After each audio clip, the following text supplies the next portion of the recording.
You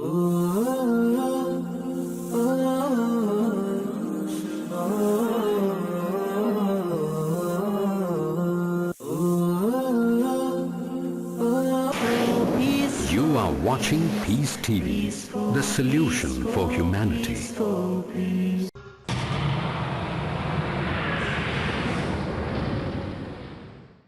Alhamdulillah.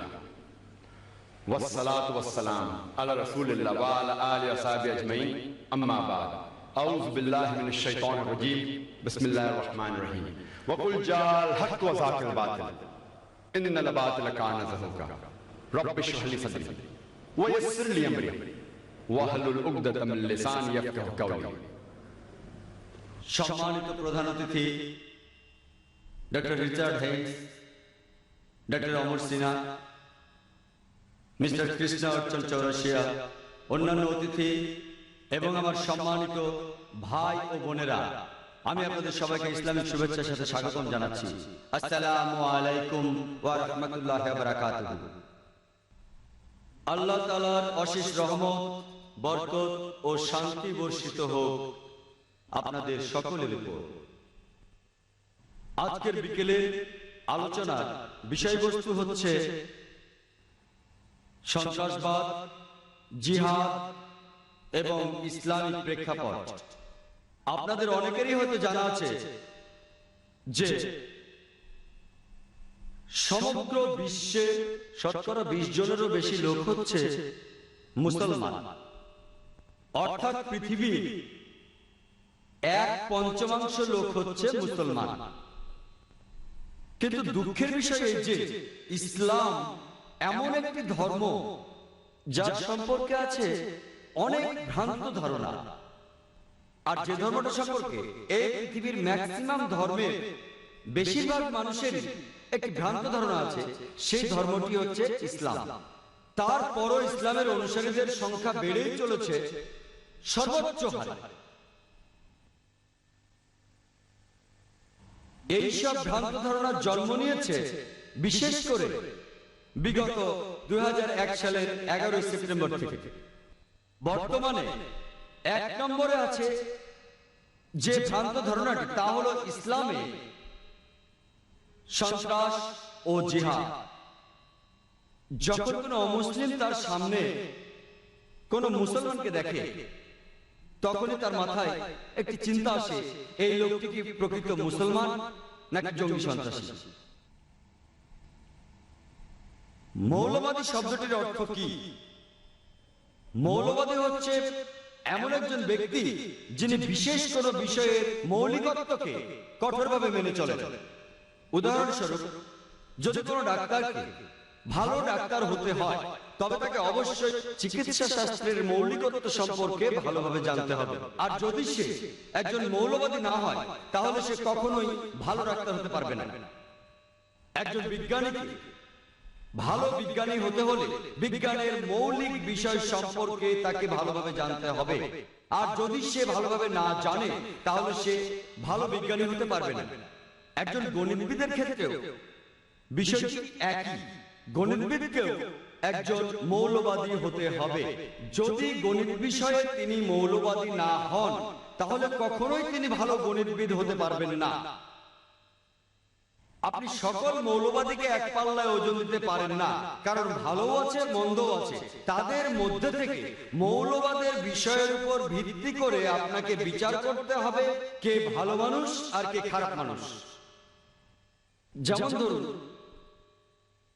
একজন ব্যক্তি যে প্রকৃতপক্ষে একজন ডাকাত বা একজন চোর, যার পেশা হচ্ছে ডাকাতি করা বা চুরি করা, সে সমাজের জন্য একটা অভিশাপ, সে কখনোই ভালো মানুষ নয়। অন্যদিকে যদি আপনি একজন প্রকৃত ডাক্তারকে জানেন যার কাজ হচ্ছে মানুষের জীবন রক্ষা করা, তাহলে সে সমাজের জন্য উপকারী একজন ভালো মানুষ। আপনি সকল মৌলবাদীকে একই মাপকাঠিতে পরিমাপ করতে পারেন না, কারণ এদের মধ্যে ভালো আছে এবং খারাপ আছে।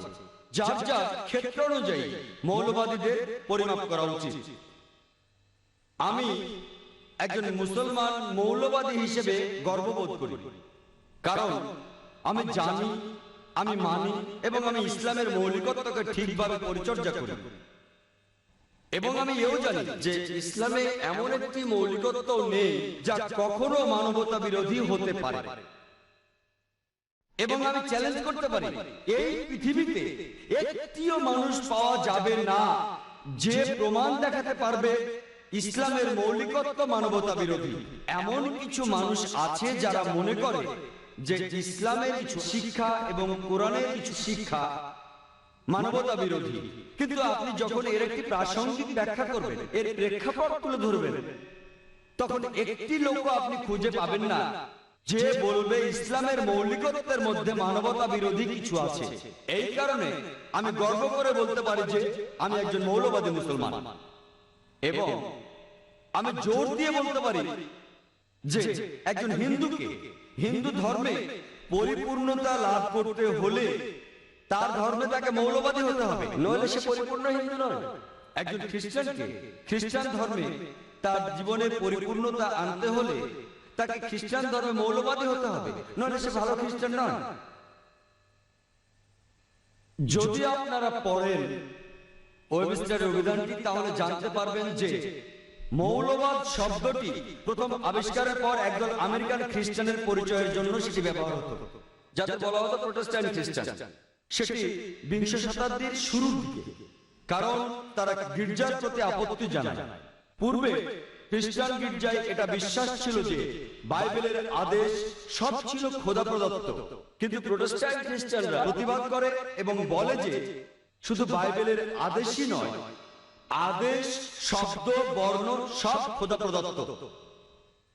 যদি কোনো ব্যক্তি প্রমাণ করতে পারে যে বাইবেলের শব্দগুলো খোদা প্রদত্ত, তাহলে সে মৌলবাদীদের পদক্ষেপ সফল পদক্ষেপ। আর যদি কেউ প্রমাণ করতে পারে যে বাইবেলের শব্দগুলো খোদা প্রদত্ত নয়, তাহলে সেটি ভালো পদক্ষেপ নয়। যদি আপনি অক্সফোর্ড অভিধানটি পড়েন, তাহলে জানতে পারবেন যে মৌলবাদী হচ্ছে এমন একজন ব্যক্তি যিনি যে কোনো ধর্মে সত্যতা নিয়ে কঠোরভাবে সাধনা করে থাকেন। যদি আপনি অক্সফোর্ড ডিকশনারির নতুন সংস্করণটি পড়েন, তাহলে দেখবেন সেখানে সামান্য পরিবর্তন আছে। সেটা হলো, সেই মৌলবাদী এমন একজন ব্যক্তি যিনি যে কোনো ধর্মের সত্যতা নিয়ে কঠোরভাবে সাধনা করে থাকেন, বিশেষ করে ইসলাম। পরিবর্তিত সংস্করণে বিশেষ করে ইসলাম শব্দগুলো যোগ করা হয়েছে। যে মুহূর্তে আপনি মৌলবাদী শব্দটি শোনেন, ঠিক তখনই আপনি একজন মুসলমানের কথা চিন্তা করেন যে কিনা সন্ত্রাসী। সন্ত্রাসবাদের ব্যাপারে আমি যদি বলি, যদি মুসলমানদের ব্যাপারটা ধরি, তাহলে প্রত্যেকটি মুসলমানই এক একজন সন্ত্রাসী। আপনারা হয়তো অবাক হয়ে ভাবতে পারেন যে ডাক্তার জাকির নায়েক এসব কি কথা বলছেন যে প্রত্যেক মুসলমান সন্ত্রাসী। সন্ত্রাসীর সংজ্ঞাটা কি? সন্ত্রাসীর প্রকৃত অর্থ হচ্ছে যে অন্যায়ভাবে সমাজে মানুষকে ভয় দেখায়। একজন ডাকাত যদি কোনো পুলিশকে দেখে ভয় পায়, তাহলে সেই পুলিশ ডাকাতের কাছে একজন সন্ত্রাসী। তাই এই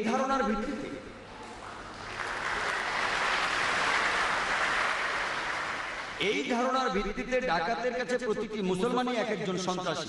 যখন একজন ডাকাত মুসলমানকে দেখে তখন সে ভয় পায়, যখন একজন ধর্ষণকারী মুসলমানকে দেখে তখন সে ভয় পায়।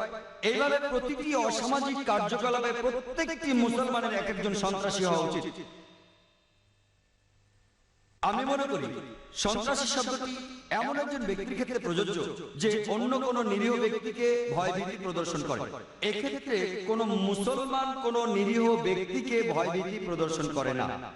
মুসলমানদের উচিত পরিকল্পনা অনুসারে অসামাজিক কাজের বিরুদ্ধে রুখে দাঁড়ানো, এবং বেশিরভাগ ক্ষেত্রে একজন ব্যক্তিকে দুটি ভিন্ন ধরনের কর্মকাণ্ডে অংশগ্রহণ করতে হয়। উদাহরণস্বরূপ, 60 বছর পূর্বে যখন আমরা ব্রিটিশদের দ্বারা শাসিত ছিলাম, যখন তারা ভারতকে শাসন করত, তখন কিছু ভারতবাসী আমাদের স্বাধীনতার জন্য লড়েছিল।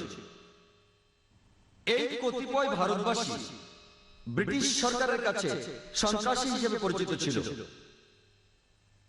কিন্তু ওই সকল ব্যক্তি আবার সাধারণ ভারতবাসীর কাছে পরিচিত ছিল একজন দেশপ্রেমী এবং মুক্তিযোদ্ধা হিসেবে। একই ব্যক্তি, একই কর্মকাণ্ড, কিন্তু পরিচয় হচ্ছে দুটো। এক দলের কাছে তাদের পরিচয় হচ্ছে সন্ত্রাসী, আরেক দলের কাছে মুক্তিযোদ্ধা, দেশপ্রেমী। একই ব্যক্তি, একই কর্মকাণ্ড, পরিচয় হচ্ছে তার দুটো। সুতরাং কোনো ব্যক্তিকে কোনো লেভেলে ফেলতে হলে আপনাকে খুঁজে বের করতে হবে যে সেই ব্যক্তিকে ওই লেভেলে ফেলার কারণটা কি।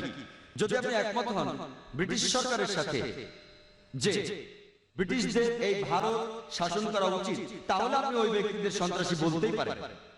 কিন্তু আপনি যদি একমত হন ভারতবাসীর সাথে যে ব্রিটিশরা ভারতে এসেছিল শুধু ব্যবসা করতে, শাসন করতে নয়, তাহলে ওই ব্যক্তিদের আপনি বলবেন মুক্তিযোদ্ধা। দেখুন, একই ব্যক্তি, একই কর্মকাণ্ড, পরিচয় হচ্ছে তার দুটো। এখন আমি আপনাদের কাছে একজনের নাম বলবো, তিনি নেলসন ম্যান্ডেলা, যিনি রাষ্ট্রপতি ছিলেন নতুন স্বাধীন দক্ষিণ আফ্রিকার। এর আগে যে সরকার ছিল শ্বেতাঙ্গদের সরকার, তারা ম্যান্ডেলাকে আখ্যায়িত করেছিল একজন সন্ত্রাসী হিসেবে, আর আফ্রিকানদের কাছে ওই ম্যান্ডেলাই একজন বীর হিসেবে পরিচিত। একই ব্যক্তিকে শ্বেতাঙ্গরা বলল সন্ত্রাসী, আর কৃষ্ণাঙ্গরা তাকে বলল বীর। একই ব্যক্তি, একই কর্মকাণ্ড, পরিচয় তার দুটো। যদি আপনি একমত হন দক্ষিণ আফ্রিকার শ্বেতাঙ্গ সরকারের সাথে যে আপনার গায়ের রং আপনাকে সর্বশ্রেষ্ঠ করেছে এবং আপনার গায়ের রংটি হচ্ছে সাদা, তাহলে আপনি নেলসন ম্যান্ডেলাকে এই পৃথিবীর শ্রেষ্ঠ সন্ত্রাসী মনে করতে পারেন। কিন্তু আপনি যদি একমত হন আফ্রিকানদের অর্থাৎ দক্ষিণ আফ্রিকার অধিবাসীদের সাথে যে আপনার গায়ের রং আপনাকে সর্বশ্রেষ্ঠ করে না, যেমন আল কোরআনের সূরা হুজুরাতের 13 নম্বর আয়াতে বলা হয়েছে যে ইয়া আইয়ুহান নাসু ইন্না খালাকনাকুম মিন যাকরিন ওয়া উনসা ওয়া জাআলনাকুম শুউবান ওয়া ক্বাবাইলা লিতাআরাফু ইন্না আক্রামাকুম ইনদাল্লাহি আতকাকুম ইন্নাল্লাহা আলিমুন খাবীর। হে মানব জাতি, আমি তোমাদের সৃষ্টি করেছি এক জোড়া নরনারী থেকে এবং তোমাদের বিভক্ত করেছি জাতি ও গোত্রে, যাতে তোমরা একে অপরকে চিনতে পারো, অন্যের সহিত পরিচিত হতে পারো। এবং আল্লাহ তাআলার চোখে সবচেয়ে সম্মানিত ব্যক্তি হলেন মুত্তাকি। আল্লাহ মানুষের বর্ণ, লিঙ্গ, সম্পদের উপর বিচার করেন না, বিচার করেন তাকওয়ার উপর। এটা হলো নিরপেক্ষতা, ধর্মতান্ত্রিকতা এবং খোদার প্রতি সচেতনতা। আপনি যদি কোরআনের সাথে একমত হন এবং যেভাবে আমাদের মহানবী সাল্লাল্লাহু আলাইহি ওয়াসাল্লাম বিদায় হজের সময় বলেছিলেন যে আজ থেকে সমস্ত ভেদাভেদ শেষ হয়ে গেল, তিনি বলেন অনারবদের কাছে আরবরা শ্রেষ্ঠ নয়, আরবদের কাছে অনারবরা শ্রেষ্ঠ নয়, শ্বেতাঙ্গদের কাছে কৃষ্ণাঙ্গরা শ্রেষ্ঠ নয়, কৃষ্ণাঙ্গদের কাছে শ্বেতাঙ্গরা শ্রেষ্ঠ নয়, একমাত্র নৈতিক মূল্যবোধ ছাড়া। তাই যদি আপনি কোরআনের দৃষ্টি এবং আমাদের প্রিয় নবী হযরত মুহাম্মদ সাল্লাল্লাহু আলাইহি সাল্লামের সঙ্গে একমত হন, তাহলে আপনি ম্যান্ডেলাকে সন্ত্রাসী না বলে এমন একজন ব্যক্তি হিসেবে আখ্যায়িত করবেন যে তার অধিকারের জন্য লড়াই করেছে। তাই কোন ব্যক্তি যদি আরেক ব্যক্তিকে কোন স্তরে ভাগ করতে চায়, তবে তাকে অবশ্যই এর যথাযথ কারণ দেখাতে হবে। ইসলামে আলোচিত ভুল ধারণাগুলোর মধ্যে দ্বিতীয় আলোচ্য বিষয়টি হচ্ছে জিহাদ। এবং জিহাদের অর্থ সম্বন্ধে শুধুমাত্র অমুসলমানদের মাঝে নয়, এমনকি মুসলমানদের মাঝেও ভুল ধারণা আছে। বেশিরভাগ মানুষই মুসলমান হোক আর অমুসলমানই হোক, তারা মনে করে যে কোন মুসলমান যুদ্ধ করুক, যে কোনো যুদ্ধ যে কোনো কারণেই করুক না কেন, সেটা যে কোনো ব্যক্তিগত ব্যাপারে হতে পারে, রাজনৈতিক ব্যাপারে হতে পারে, দেশের ব্যাপারে হতে পারে, ভাষাগত ব্যাপারে হতে পারে, যে কোনো কারণে মুসলমান যুদ্ধ করলেই সেটা হলো জিহাদ। অমুসলমানরা এবং এমনকি মুসলমানরাও একটি ভুল করে যে কোনো মুসলমান যুদ্ধ করলে তাকে নাম দেয় জিহাদ। এই জিহাদ শব্দটি এসেছে আরবি শব্দ জাহাদা থেকে, যার মানে চেষ্টা করা, যার মানে পরিশ্রম করা, যার মানে উদ্যমী হওয়া। এবং ইসলামিক অভিধান অনুযায়ী জিহাদ শব্দটির অর্থ কারো অসৎ প্রবৃত্তির বিরুদ্ধে সর্বশক্তি দিয়ে লড়াই করা। জিহাদের অর্থ হলো চেষ্টা করা, সমাজের উন্নতি করা। এর মানে যুদ্ধক্ষেত্রে যুদ্ধ করে আত্মরক্ষা করাকেও বোঝায়। এবং এর অর্থ অন্যায় এবং অত্যাচারের বিরুদ্ধে লড়াই করা। জিহাদ যে মূল শব্দ জাহদা থেকে এসেছে, তার অর্থ পরিশ্রম করা, তার অর্থ চেষ্টা করা। উদাহরণস্বরূপ যদি কোনো ছাত্র চেষ্টা করে পরীক্ষায় পাশ করার জন্য, তাহলে তাকে আরবিতে বলে সে জিহাদ করছে, সে চেষ্টা করছে পরীক্ষায় পাশের জন্য, সে পরিশ্রম করছে। যদি কোনো চাকরিজীবী চেষ্টা করে পরিশ্রম করে তার মনিবকে খুশি করার জন্য, সেটা ভালো কাজ দিয়ে করুক আর খারাপ কাজ দিয়ে করুক, সেটাই হলো জিহাদ। একজন চাকরিজীবী তার সর্বশক্তি দিয়ে তার মালিককে খুশি করার জন্য চেষ্টা করে যাচ্ছে, সেটা হচ্ছে জিহাদ। জিহাদ মানে সর্বশক্তি দিয়ে চেষ্টা করা। কোন রাজনীতিবিদ যদি চেষ্টা করে ভোট পাওয়ার জন্য, সেটা ভালোভাবেই হোক আর খারাপ ভাবেই হোক, সেটাকেই বলা হচ্ছে আরবিতে জিহাদ। জিহাদ সম্পর্কে আরো একটি ভুল ধারণা মানুষের মধ্যে আছে। যে কোনো মানুষই ভাবে, মুসলমান হোক আর অমুসলমান হোক, যে জিহাদ শুধুমাত্র মুসলমানরাই করে থাকে। মূলত কোরআনের বাণীতে আল্লাহ সুবহানাহু ওয়া তাআলা বলেছেন যে অমুসলমানেরাও জিহাদ করে। পবিত্র কোরআনে সূরা লুকমানে 14 নম্বর আয়াতে উল্লেখ করা আছে যে আমি মানবজাতিকে তাদের পিতামাতার প্রতি সহানুভূতিশীল থাকার নির্দেশ দিয়েছি, ঠিক যেভাবে তাদের মা অনেক যন্ত্রণা পেয়ে জন্ম দিয়েছেন এবং বছরের পর বছর লালন পালন করেছেন। এরপর সূরা লুকমানের 15 নম্বর আয়াতে উল্লেখ করা হয়েছে যে কিন্তু যদি তারা চেষ্টা করে, মানে তোমাদের পিতামাতা যদি চেষ্টা করে, তোমাদের চাপ দেয় অন্য কারো ইবাদত করার জন্য আল্লাহ ছাড়া, মানে আল্লাহ ব্যতীত যাদের সম্পর্কে তোমাদের কোনো ধারণা নেই। কোরআনে আছে যদি তোমাদের পিতামাতা তোমাদের চাপ দেয়, চেষ্টা করে, জিহাদ করে, আল্লাহ ছাড়া অন্য কারো ইবাদত করানোর চেষ্টা করে, তাহলে তাদের অমান্য করো। যেহেতু কোরআনে বলেছে অমুসলিমরা জিহাদ করে, একই কথা রিপিট হয়েছে পবিত্র কোরআনে সূরা আনকাবুতে 8 নম্বর আয়াতে বলা হয়েছে মানবজাতিকে নির্দেশ দেওয়া হয়েছে যে তোমাদের পিতামাতা যদি সর্বশক্তিমান আল্লাহ ব্যতীত অন্য কারো ইবাদত করানোর চেষ্টা করে, চাপ সৃষ্টি করে বা জিহাদ করে, যাদের সম্বন্ধে তোমাদের কোনো ধারণা নেই, তবে পিতামাতার আদেশ অমান্য করো, কিন্তু তাদের প্রতি সহানুভূতিশীল থাকো। অর্থাৎ আমরা কোরআন থেকে জানতে পারলাম এমনকি অমুসলিমরাও জিহাদ করে। আবার পবিত্র কোরআনে সূরা আল-নিসা 76 নম্বর আয়াতে উল্লেখ করা হয়েছে যে ঈমানদারগণ যুদ্ধ করেন আল্লাহ সুবহানাহু ওয়া তাআলার পথে আর কাফিররা যুদ্ধ করে শয়তানের পথে, তাই যুদ্ধ করো শয়তানের ভাইদের বিরুদ্ধে। এখানে আরো বলা হচ্ছে যে শয়তান লোকেরা তারাও জিহাদ করে। তাহলে জিহাদ একটা আরবি শব্দ যার অর্থ হলো চেষ্টা করা, সংগ্রাম করা। উপযুক্ত কারণে যদি বিশ্বাসীরা তারা আল্লাহর পথে সংগ্রাম করে, তাকে বলা হয় জিহাদ ফি সাবিলিল্লাহ। আর খারাপ লোকেরা তারা সংগ্রাম করে শয়তানের পথে, তাকে বলা হয় জিহাদ ফি সাবিল শয়তান। তাহলে জিহাদ দুই প্রকার, ভালো জিহাদ আর খারাপ জিহাদ। সংগ্রাম করা ভালোর জন্য, সংগ্রাম করা খারাপ কিছুর জন্য।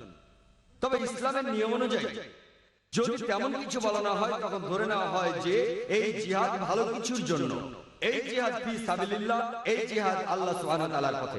আল্লাহ বিশেষভাবে বলেছেন যদি কিছু বলা না হয়, এটা ধরে নেওয়া হয় যে যখনই জিহাদের কথা উল্লেখ করা হবে, এটার অর্থ জিহাদ ফি সাবিলিল্লাহ, এই জিহাদ আল্লাহ সুবহানাহু ওয়া তাআলার পথে। আরো একটা ভুল ধারণা আছে, বেশিরভাগ মানুষই হোক সে মুসলিম বা অমুসলিম, তারা মনে করেন যে জিহাদ মানে পবিত্র যুদ্ধ। সত্যি বলতে কি, যদি আপনি কোরআন পড়েন, পবিত্র যুদ্ধ শব্দটা কোথাও লেখা নেই পবিত্র কোরআনে। আপনি কোথাও পাবেন না পবিত্র যুদ্ধ শব্দটি, একটি সহিহ হাদিসে পাবেন না যেখানে এই কথাটি বলেছেন হযরত মুহাম্মদ সাল্লাল্লাহু আলাইহি ওয়াসাল্লাম। আরবি অনুবাদ করলে হলিবার ইংরেজি শব্দের অর্থ দাঁড়ায় যে হারবুম মুকাদ্দাসা, যার অর্থ পবিত্র যুদ্ধ। এই শব্দটা কোথাও উল্লেখ নেই পবিত্র কোরআনে, কোথাও উল্লেখ নেই, একটি হাদিসেও নেই হযরত মুহাম্মদ সাল্লাল্লাহু আলাইহি ওয়াসাল্লাম। এই শব্দটা পবিত্র যুদ্ধ প্রথম ব্যবহার করেছিল ওরিয়েন্টালিস্টরা, যখন তারা বই লিখতে শুরু করলো ইসলামের উপর। আর দুর্ভাগ্যজনকভাবে অনেক মুসলমান পণ্ডিত এমনকি তারাও জিহাদের অনুবাদ করেন পবিত্র যুদ্ধ। এটা দুর্ভাগ্যজনক। যদি কেউ একজন ভুল করে ব্যাখ্যা দেয় ইসলামের কোনো কিছু, দুর্ভাগ্যজনকভাবে অনেক মুসলমান পণ্ডিত এমনকি তারাও ইংরেজিতে অনুবাদ করেন আর মনে করেন যে জিহাদ শব্দটি সবচেয়ে কাছাকাছি ইংরেজি হলো হলিওয়ার। এটা সম্পূর্ণ ভুল।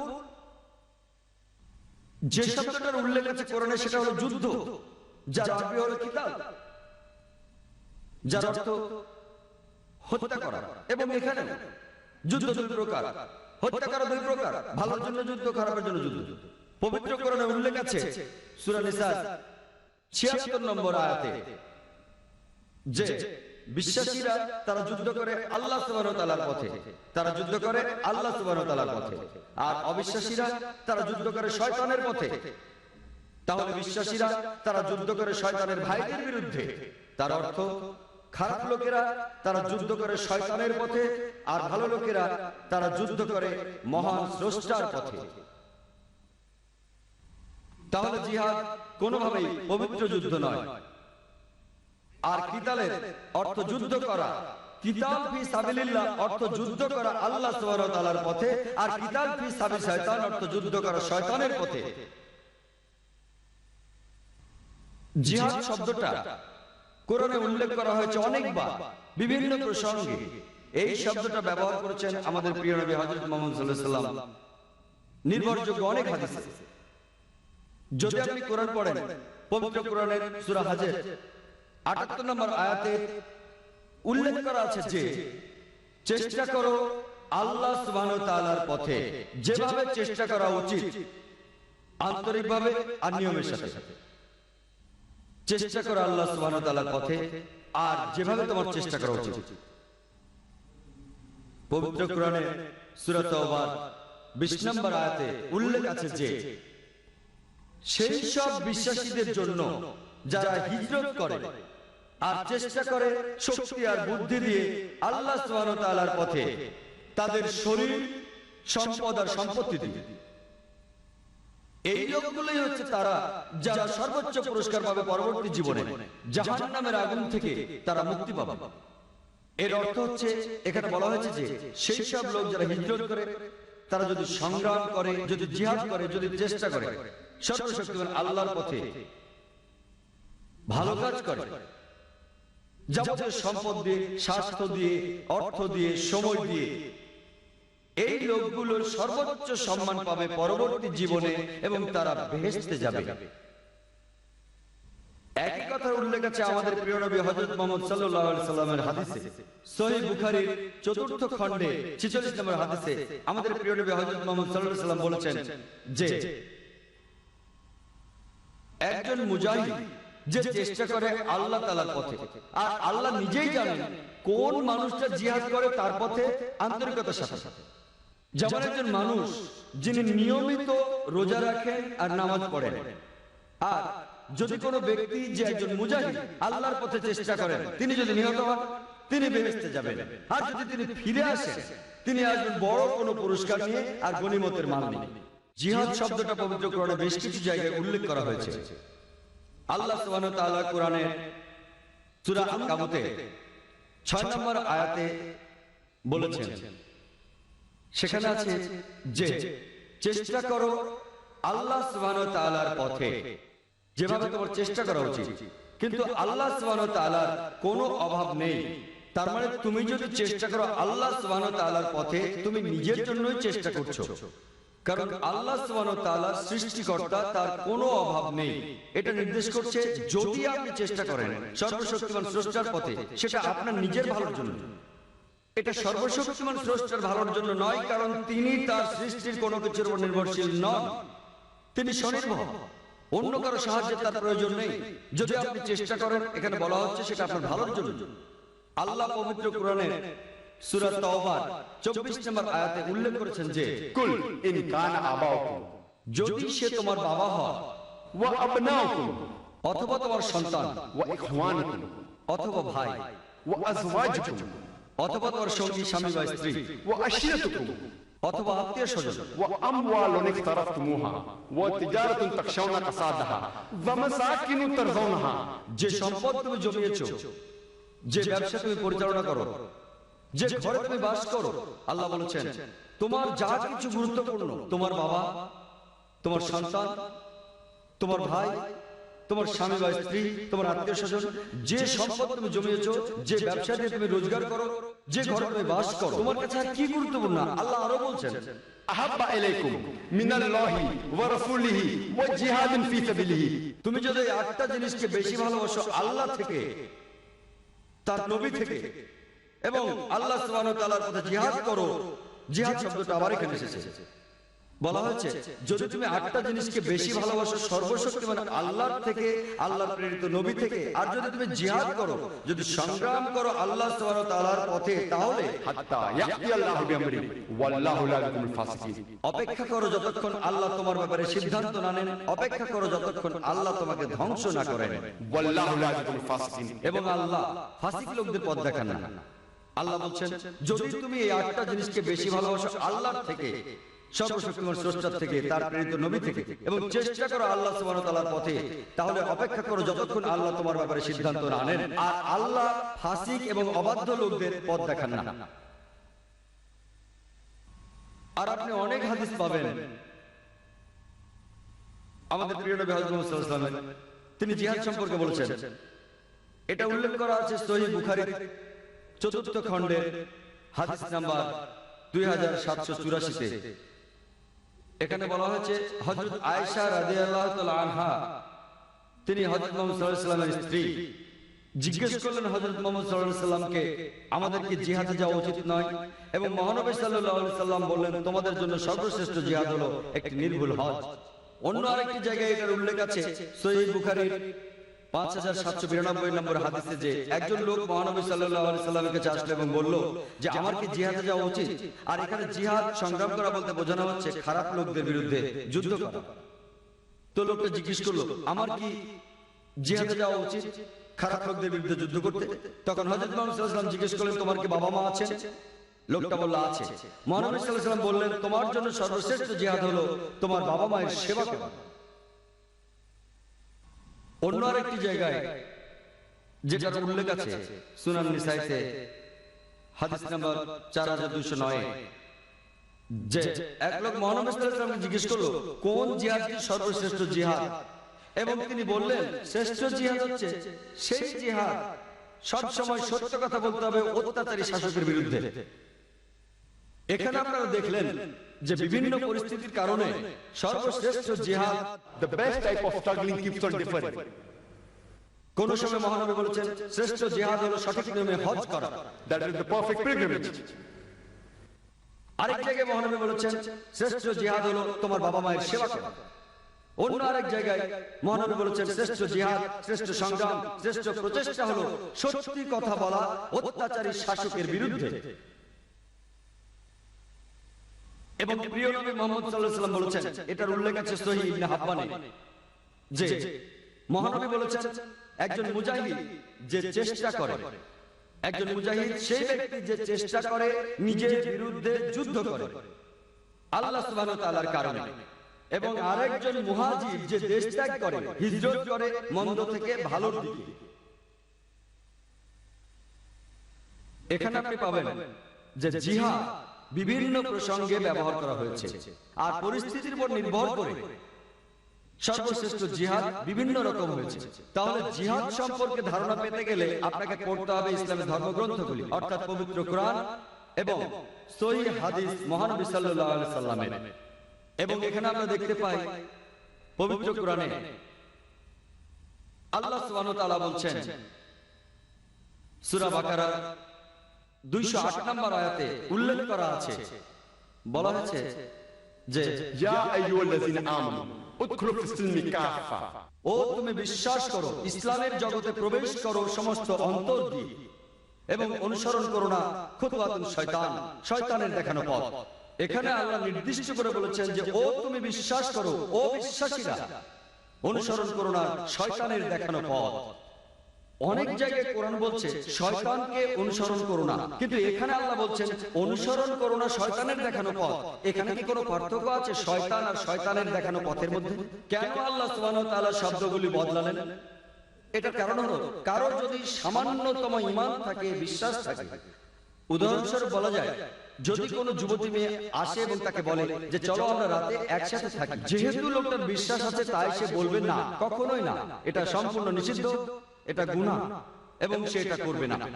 কিন্তু এই একই ব্যক্তি যার সামান্য বিশ্বাস আছে, যদি কোনো যুবতীর ফোন আসে, সে বলবে কোনো ক্ষতি নেই যুবতীর সাথে কথা বললে, তাই সে বারবার ফোনে কথা বলল। কিছুদিন পর সেই মেয়েটি বলল চলো আমরা একসাথে চা খাই বাইরে, আর কিছুদিন পর সে চা খেতে গেল। তখন সে ম্যাকডোনাল্ডস এর মতো কোনো হোটেলে যেতে পারে আর ম্যাকডোনাল্ডসেই গেল। কিছুদিন পর তারা যেতে পারে কোনো রেস্টুরেন্টে ডিনার করার জন্য, এবং আর কিছুদিন পর তারা একসঙ্গে রাত কাটাতে পারে একটা হোটেলে। এটাই হলো খুতুওয়াতুশ শয়তান, শয়তানের দেখানো পথ। শয়তান আর শয়তানের দেখানো পথের মধ্যে পার্থক্য, যদি কোনো শয়তান নিজে কারো সামনে আসে যার বিশ্বাস আছে, সে সঙ্গে সঙ্গে শয়তানকে চিনতে পারবে এবং তার থেকে দূরে থাকবে। কিন্তু যদি শয়তানের দেখানো পথ সামনে আসে, এর মধ্যে আকর্ষণ আছে, শুধু একটা মেয়ের সাথে কথা বললে কি সমস্যা, শুধু একটু চা খেলে কি সমস্যা, কোনো সমস্যা নেই, শুধু ম্যাকডোনাল্ডসে বার্গার খাওয়া কোনো সমস্যা নেই, শুধু একটু ডিনার করা কোনো সমস্যা নেই, শুধু একটা রাত থাকা কোনো সমস্যা নেই। তাই আল্লাহ কোরআনে বলছেন, তিনি আমাদের জন্য পথ নির্দেশ দিয়েছেন, ও তোমরা বিশ্বাস করো, ইসলাম গ্রহণ করো অন্তর দিয়ে। ইয়া আইয়ুহাল্লাযীনা আমানু উদখুলু ফিস-সিলমি কাফা, এবং অনুসরণ করো না খুতুওয়াতুশ শয়তান, শয়তানের দেখানো পথ, কারণ সে তোমার জন্য একটি ঘোষিত শত্রু। এবং সর্বশ্রেষ্ঠ উপায়গুলির একটি সর্বশ্রেষ্ঠ জিহাদ, একটি সর্বশ্রেষ্ঠ সংগ্রাম হলো তাদের কাছে সত্যের বাণী নিয়ে যাওয়া যারা এটা সম্পর্কে জানে না। একটি সর্বশ্রেষ্ঠ জিহাদ হলো দাওয়া, পৌঁছে দেওয়া ইসলামের সত্যের বাণী, সত্যকে পৌঁছে দেওয়া তাদের কাছে যারা এটা সম্পর্কে জানে না। এবং আল্লাহ পবিত্র কোরআনে সূরা আল ইমরানের 110 নম্বর আয়াতে উল্লেখ করেছেন যে কুনতুম খায়রা উম্মাতিন উখরিজাত লিন-নাস, ও মুসলমানেরা, তোমরা সমগ্র মানব জাতির মধ্যে সর্বশ্রেষ্ঠ। আল্লাহ আমাদের সম্মান দিয়েছেন এবং বলছেন মানব জাতির মধ্যে শ্রেষ্ঠ। কোন সম্মান দায়িত্ব ছাড়া আসে না। আল্লাহ আরো বলছেন এবং আমাদের দায়িত্ব দিয়েছেন, তা'মিরুনা বিল মা'রুফ ওয়া তানহাউনা আনিল মুনকার ওয়া তু'মিনুনা বিল্লাহ, কারণ তুমি উৎসাহিত করো ভালো কাজে, নিষেধ করো খারাপ কাজে, আর তুমি আল্লাহকে বিশ্বাস করো। যে কারণে আল্লাহ সর্বশক্তিমান আমাদের মানব জাতির মধ্যে শ্রেষ্ঠ বলেছেন, সেটা হলো আমরা মানুষকে ভালো কাজে উৎসাহিত করি, খারাপ কাজে নিষেধ করি। যদি আপনি উৎসাহিত না করেন ভালো কাজে এবং যদি কোনো ব্যক্তিকে নিষেধ না করেন খারাপ কাজ করতে, সে মুসলমান বলে ডাকার যোগ্য নয়, সে এই নামে ডাকার উপযুক্ত নয়। খায়রা উম্মাহ, যারা মানুষের মধ্যে সর্বশ্রেষ্ঠ।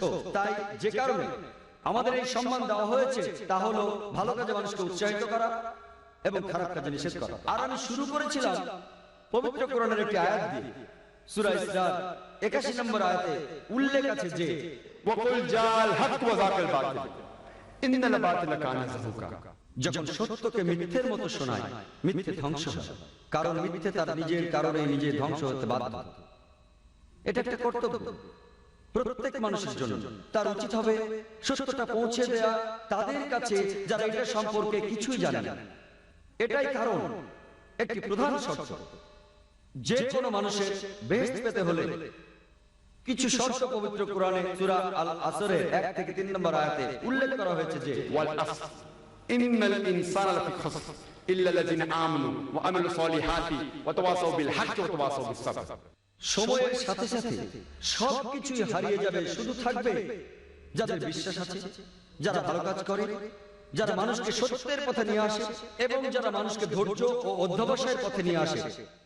শুধুমাত্র বিশ্বাস আপনাকে বেহেশতে নিয়ে যেতে পারে না, বিশ্বাসের পাশাপাশি আপনাকে ভালো কাজ করতে হবে, মানুষকে সত্যের পথে নিয়ে আসতে হবে এবং মানুষকে ধৈর্য আর অধ্যবসায়ের পথে আনতে হবে। যদি এর কোনো একটি শর্ত পূরণ না হয়, সাধারণ অবস্থায় কোরআনের আয়াত অনুযায়ী আপনি প্রবেশ করতে পারবেন না জান্নাতে, আপনি পাবেন না বেহেশত। এবং আজকে আমরা দেখি যে আন্তর্জাতিক মিডিয়া, হোক সেটা স্যাটেলাইট টিভি চ্যানেল, হোক সেটা খবরের কাগজ, হোক সেটা কোনো ম্যাগাজিন, আপনি দেখবেন যে ইসলামকে তোপের মুখে রাখা হয়েছে। এমনকি ইন্টারনেটে বহু মিথ্যে খবর আছে ইসলাম সম্পর্কে। এবং আমি ব্যক্তিগতভাবে রিচার্ড হেন্ডসের মন্তব্যের সাথে একমত, যিনি আমেরিকার কনসাল জেনারেল চেন্নাইতে। তিনি বলেছিলেন যে আমেরিকান জাতি কখনো ইসলামের বিরুদ্ধে নয়, আমি তার সাথে একমত। আমি বেশ কয়েকবার আমেরিকা গিয়েছি। আমেরিকার সমস্ত লোকজন আমি তার সাথে একমত। আমেরিকার সমস্ত লোকজন ইসলামের বিরুদ্ধে নয়। আর একই কথা আমি ইন্ডিয়ান ভাইদের বলছি যে ইন্ডিয়ান হিন্দুরা সবাই ইসলামের বিপক্ষে না, তারা বিপক্ষে না। আমাদের অনেক হিন্দু বন্ধু রয়েছে, কোনো সমস্যা নেই। এটা হতে পারে ছোট্ট একটা দল ইন্ডিয়ান, নিজেদের সুবিধার জন্য তারা ইসলামের নিন্দা করে। এটা হতে পারে ছোট্ট একটা দল ইউরোপিয়ানদের, নিজেদের লাভের জন্য তারা চেষ্টা করে ইসলামের নিন্দা করতে, তাদের নিজেদের ব্যক্তিগত কারণ। কিছু মানুষ কারণ তারা ক্ষমতা যেতে চায়, এটা একটা সহজ ভোট ব্যাংক, দুই ধর্মের মানুষকে আলাদা করে রাখা। কিছু মানুষ রাষ্ট্রপ্রধানের ভুলগুলোকে নিয়ে যায় অন্য পথে, তার চিন্তাটাকে অন্যদিকে নিয়ে যায়, অন্য আরেক ঘটনা তৈরি করে ইসলামকে তোপের মুখে রেখে। তাই আমি মেনে নিচ্ছি যে সব মিলিয়ে আমেরিকান যাতে ইসলামের বিপক্ষে না, সব মিলিয়ে ইন্ডিয়ান অমুসলিমরা ইসলামের বিপক্ষে না, এটা শুধুমাত্র হাতে গোনা কয়েকজন। আর এই কটা লোকই মিডিয়াকে কন্ট্রোল করছে। একবার টাইম ম্যাগাজিনে একটা আর্টিকেল এসেছিল এপ্রিল মাসের 16 তারিখ 1979 সালে। লেখা ছিল 60,000-এরও বেশি বই লেখা হয়েছে ইসলামের বিপক্ষে মাত্র 150 বছরের মধ্যে। 60,000-এরও বেশি বই ইসলামের বিপক্ষে লেখা হয়েছে মাত্র 150 বছরের মধ্যে। আপনি যদি হিসেব করেন টাইম ম্যাগাজিনের এই আর্টিকেল অনুযায়ী প্রত্যেক দিন ইসলামের বিপক্ষে একটার বেশি বই লেখা হয়েছে, প্রত্যেক দিন। আর মিডিয়া, আমি মিডিয়াকে দোষ দেবো আর দোষ দেবো পলিটিশিয়ান। আমাদের আজকের এই সমস্যার জন্য আমার মতে দায়ী, এই সমস্যার জন্য মিডিয়া আর পলিটিশিয়ান। আমার কথায় যদি কেউ আহত হয়ে থাকেন তাহলে আমি দুঃখিত, কারণ আমি কাউকে আঘাত করতে চাই না। এটা জাস্ট আমার মতামত। আপনি যদি মিডিয়াকে ভালো করে দেখেন, আমি জানি এখানে অনেক সাংবাদিক আছেন। সকালেও আমি বলেছিলাম যে অধিকাংশ সাংবাদিকই আছেন সত্যবাদী, আর তারা বেশ ভালো। বিপক্ষে রয়েছে বেশিরভাগ মানুষ, অর্ধেকেরও বেশি। এর মানে কিন্তু সবাই না, এর মানে অর্ধেকেরও বেশি। আর আপনি যদি ভালোভাবে দেখেন যে আজকে বিশেষভাবে মুসলমানদের টার্গেট করছে মিডিয়া। যেমন ধরুন, যদি কোনো মুসলমান মহিলা পরেন হিজাব, সে টার্গেট হবে। একই সাথে গির্জার নামদের দেখেন, তারাও কিন্তু পরে থাকেন একই রকম পোশাক, পুরো শরীর ঢাকা, মুখ আর হাতের কবজি থেকে খোলা থাকে। মানুষ তাদের শ্রদ্ধা করে। কেন? পার্থক্যটা কোথায়? যদি কোনো মুসলমান দাঁড়িয়ে রাখে তার মানে হচ্ছে সে সন্ত্রাসী, কিন্তু শিখরা ওরাও দাঁড়িয়ে রাখে, কোনো সমস্যা নেই। ওরা পাগড়ি পরে, তাতেও সমস্যা নেই। আমি 90-এর দশকে যখন প্রথম কানাডা গিয়েছিলাম, সেখানে দেখি একজন শিখ, সে কোর্টে মামলা করেছিল। সে ছিল একজন কানাডিয়ান নাগরিক, আর সে কেস করেছিল যে সে কানাডিয়ান আর্মিতে তার পাগড়ি খুলবে না এবং কেসে জিতেছিল। গত মাসে একটা খবর এসেছিল যে একজন শিখ, সে ইংল্যান্ডের নাগরিক এবং কোর্টে কেস করেছিল, সে তার মাথার পাগড়ি খুলবে না কলেজে, আর সে জিতেছিল। আর এখানে দেখি যদি কোনো মুসলমান দাড়ি রাখে তাহলে মানুষ ভাবে দাড়ি তার ক্ষতি করতে পারে। আমি জানি না দাড়ি কোন ক্ষতিটা করতে পারে, একটা মাছিও তো মারতে পারে না।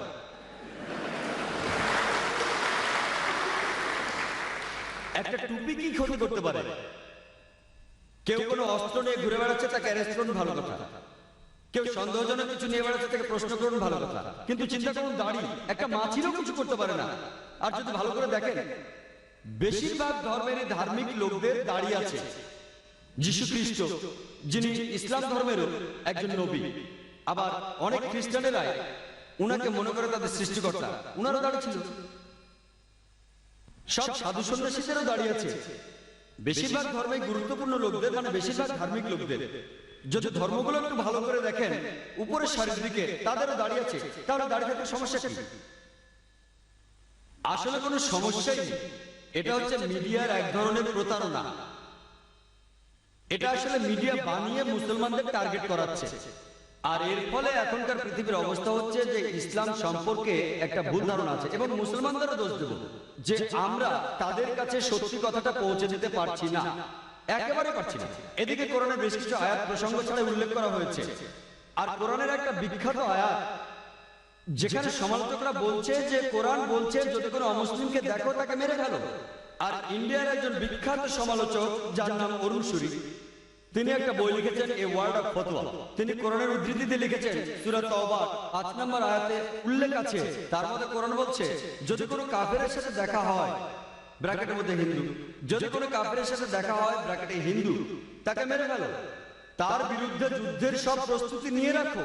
তাহলে ভেবে দেখুন, যদি কোনো সাধারণ নিরীহ হিন্দু এটা পড়ে, কোরআন বলে যদি কোনো হিন্দুর সাথে দেখা হয় তাকে মেরে ফেলো, তাহলে তখনই তার একটা প্রতিক্রিয়া হবে, লোকটা ইসলামের বিরুদ্ধে চলে যাবে। সমস্যা হচ্ছে কিছু হাতে গোনা লোক তাদের নিজেদের উদ্দেশ্য পূরণ করতে চাচ্ছে, কারণ তারাই এই বইগুলো লিখছে, যেমন এ ওয়ার্ড অফ ফতোয়া। ইনিও অন্যান্য সমালোচকদের মধ্যে কোরআনের উদ্ধৃতি দিয়েছেন। প্রথমে সূরা তাওবার 5 নম্বর আয়াত থেকে বলেছেন, আবার 5 নম্বর আয়াত থেকে 7 নম্বরে গেছেন সরাসরি। একজন জ্ঞানী লোক বুঝতে পারবেন কেন এটা করেছে, কারণ 6 নম্বর আয়াতই আসল চাবি, সব অভিযোগের উত্তর সেখানে। শানে নজুল সহ যদি সূরা তাওবা আপনারা পড়েন, এর প্রথম দিকে বলা হচ্ছে একটা শান্তি চুক্তির কথা মুসলমান আর মক্কার মুশরিকদের মধ্যে। এই শান্তি চুক্তিটা ইচ্ছা করে ভেঙেছিল মক্কার মুশরিকরাই। আর তখনই মহান আল্লাহ 5 নম্বর আয়াতে বলেন যে যুদ্ধের ময়দানে যখনই তোমার শত্রুকে দেখতে পাবে, কাফির মানে অবিশ্বাসী শত্রু, যখনই তোমার শত্রুকে দেখতে পাবে ওকে মেরে ফেলে। যুদ্ধের ময়দানে যদি কেউ প্রসঙ্গ ছাড়া উদ্ধৃতি দেন সেটা হাস্যকর হবে। চিন্তা করুন, প্রায় 40 বছর আগে আমেরিকার সাথে যখন ভিয়েতনামে যুদ্ধ চলছিল, তখন যদি আমেরিকান আর্মি জেনারেলরা বা আমেরিকার প্রেসিডেন্ট যুদ্ধের ময়দানে আমেরিকান সৈন্যদের বলে যে আমার সৈন্যরা তোমরা ভয় পাও না, যেখানে কোনো ভিয়েতনামীকে দেখবে মেরে ফেলো, এটা তারা বলেছে সাহস দেওয়ার জন্য। কিন্তু এখন যদি কেউ উদ্ধৃতি দেয় যে আমেরিকার প্রেসিডেন্ট বলেছে কোন ভিয়েতনামীকে দেখলেই তোমরা মেরে ফেলো, তখন কথাগুলো হাস্যকর হবে। সবকিছুর একটা কারণ থাকে। আর এটা খুব স্বাভাবিক যে একজন আর্মি জেনারেল নিজের সৈন্যদের সাহস দেওয়ার জন্য এমন কথা বলতেই পারেন। তাহলে একইভাবে আল্লাহ যদি বিশ্বাসীদের কোরআনের মাধ্যমে বলেন যখনই শত্রুরা তোমাদের মারতে আসবে তাদের মেরে ফেলতে ভয় পেও না, তাহলে সেখানে সমস্যা কোথায়? আর এর পরে 6 নম্বর আয়াতে বলছেন যে অবিশ্বাসীরা যদি নিরাপত্তা চায় তাদের কিন্তু ছেড়ে দিতে বলা হচ্ছে। যদি তারা নিরাপত্তা চায়, যদি তারা শান্তি চায়, তাহলে তোমরা তাদের নিরাপদ স্থানে নিয়ে যাও, যেন তারা আল্লাহর বাণী সম্পর্কে জানতে পারে। কোরআন কিন্তু বলছে না যে শত্রু শান্তি চাইলে তোমরা তাকে ছেড়ে দাও, কোরআন বলছে তাদের নিরাপদ স্থানে তোমরা নিয়ে যাও। আজকের দিনে সবচেয়ে মহৎ জেনারেল, সবচেয়ে শিক্ষিত সৈন্য হয়তো বলবে শত্রু যদি শান্তি চায় তোমরা তাকে ছেড়ে দাও। আর্মি জেনারেল কি বলবে তোমরা তাদের কোন নিরাপদ স্থানে নিয়ে যাও? কিন্তু কোরআনে কথা বলছে। যদি আপনারা প্রসঙ্গ পড়েন তাহলে আপনারা কোরআনের আসল অর্থ বুঝতে পারবেন। আর আপনারা অন্য যে কোনো ধর্মগ্রন্থ পড়েন, আমি অনেক ধর্মগ্রন্থ পড়েছি, আমি Ramayana, Mahabharata, Bible, old testament, new testament, শিখদের গ্রন্থ, জৈনদের গ্রন্থ সব পড়েছি।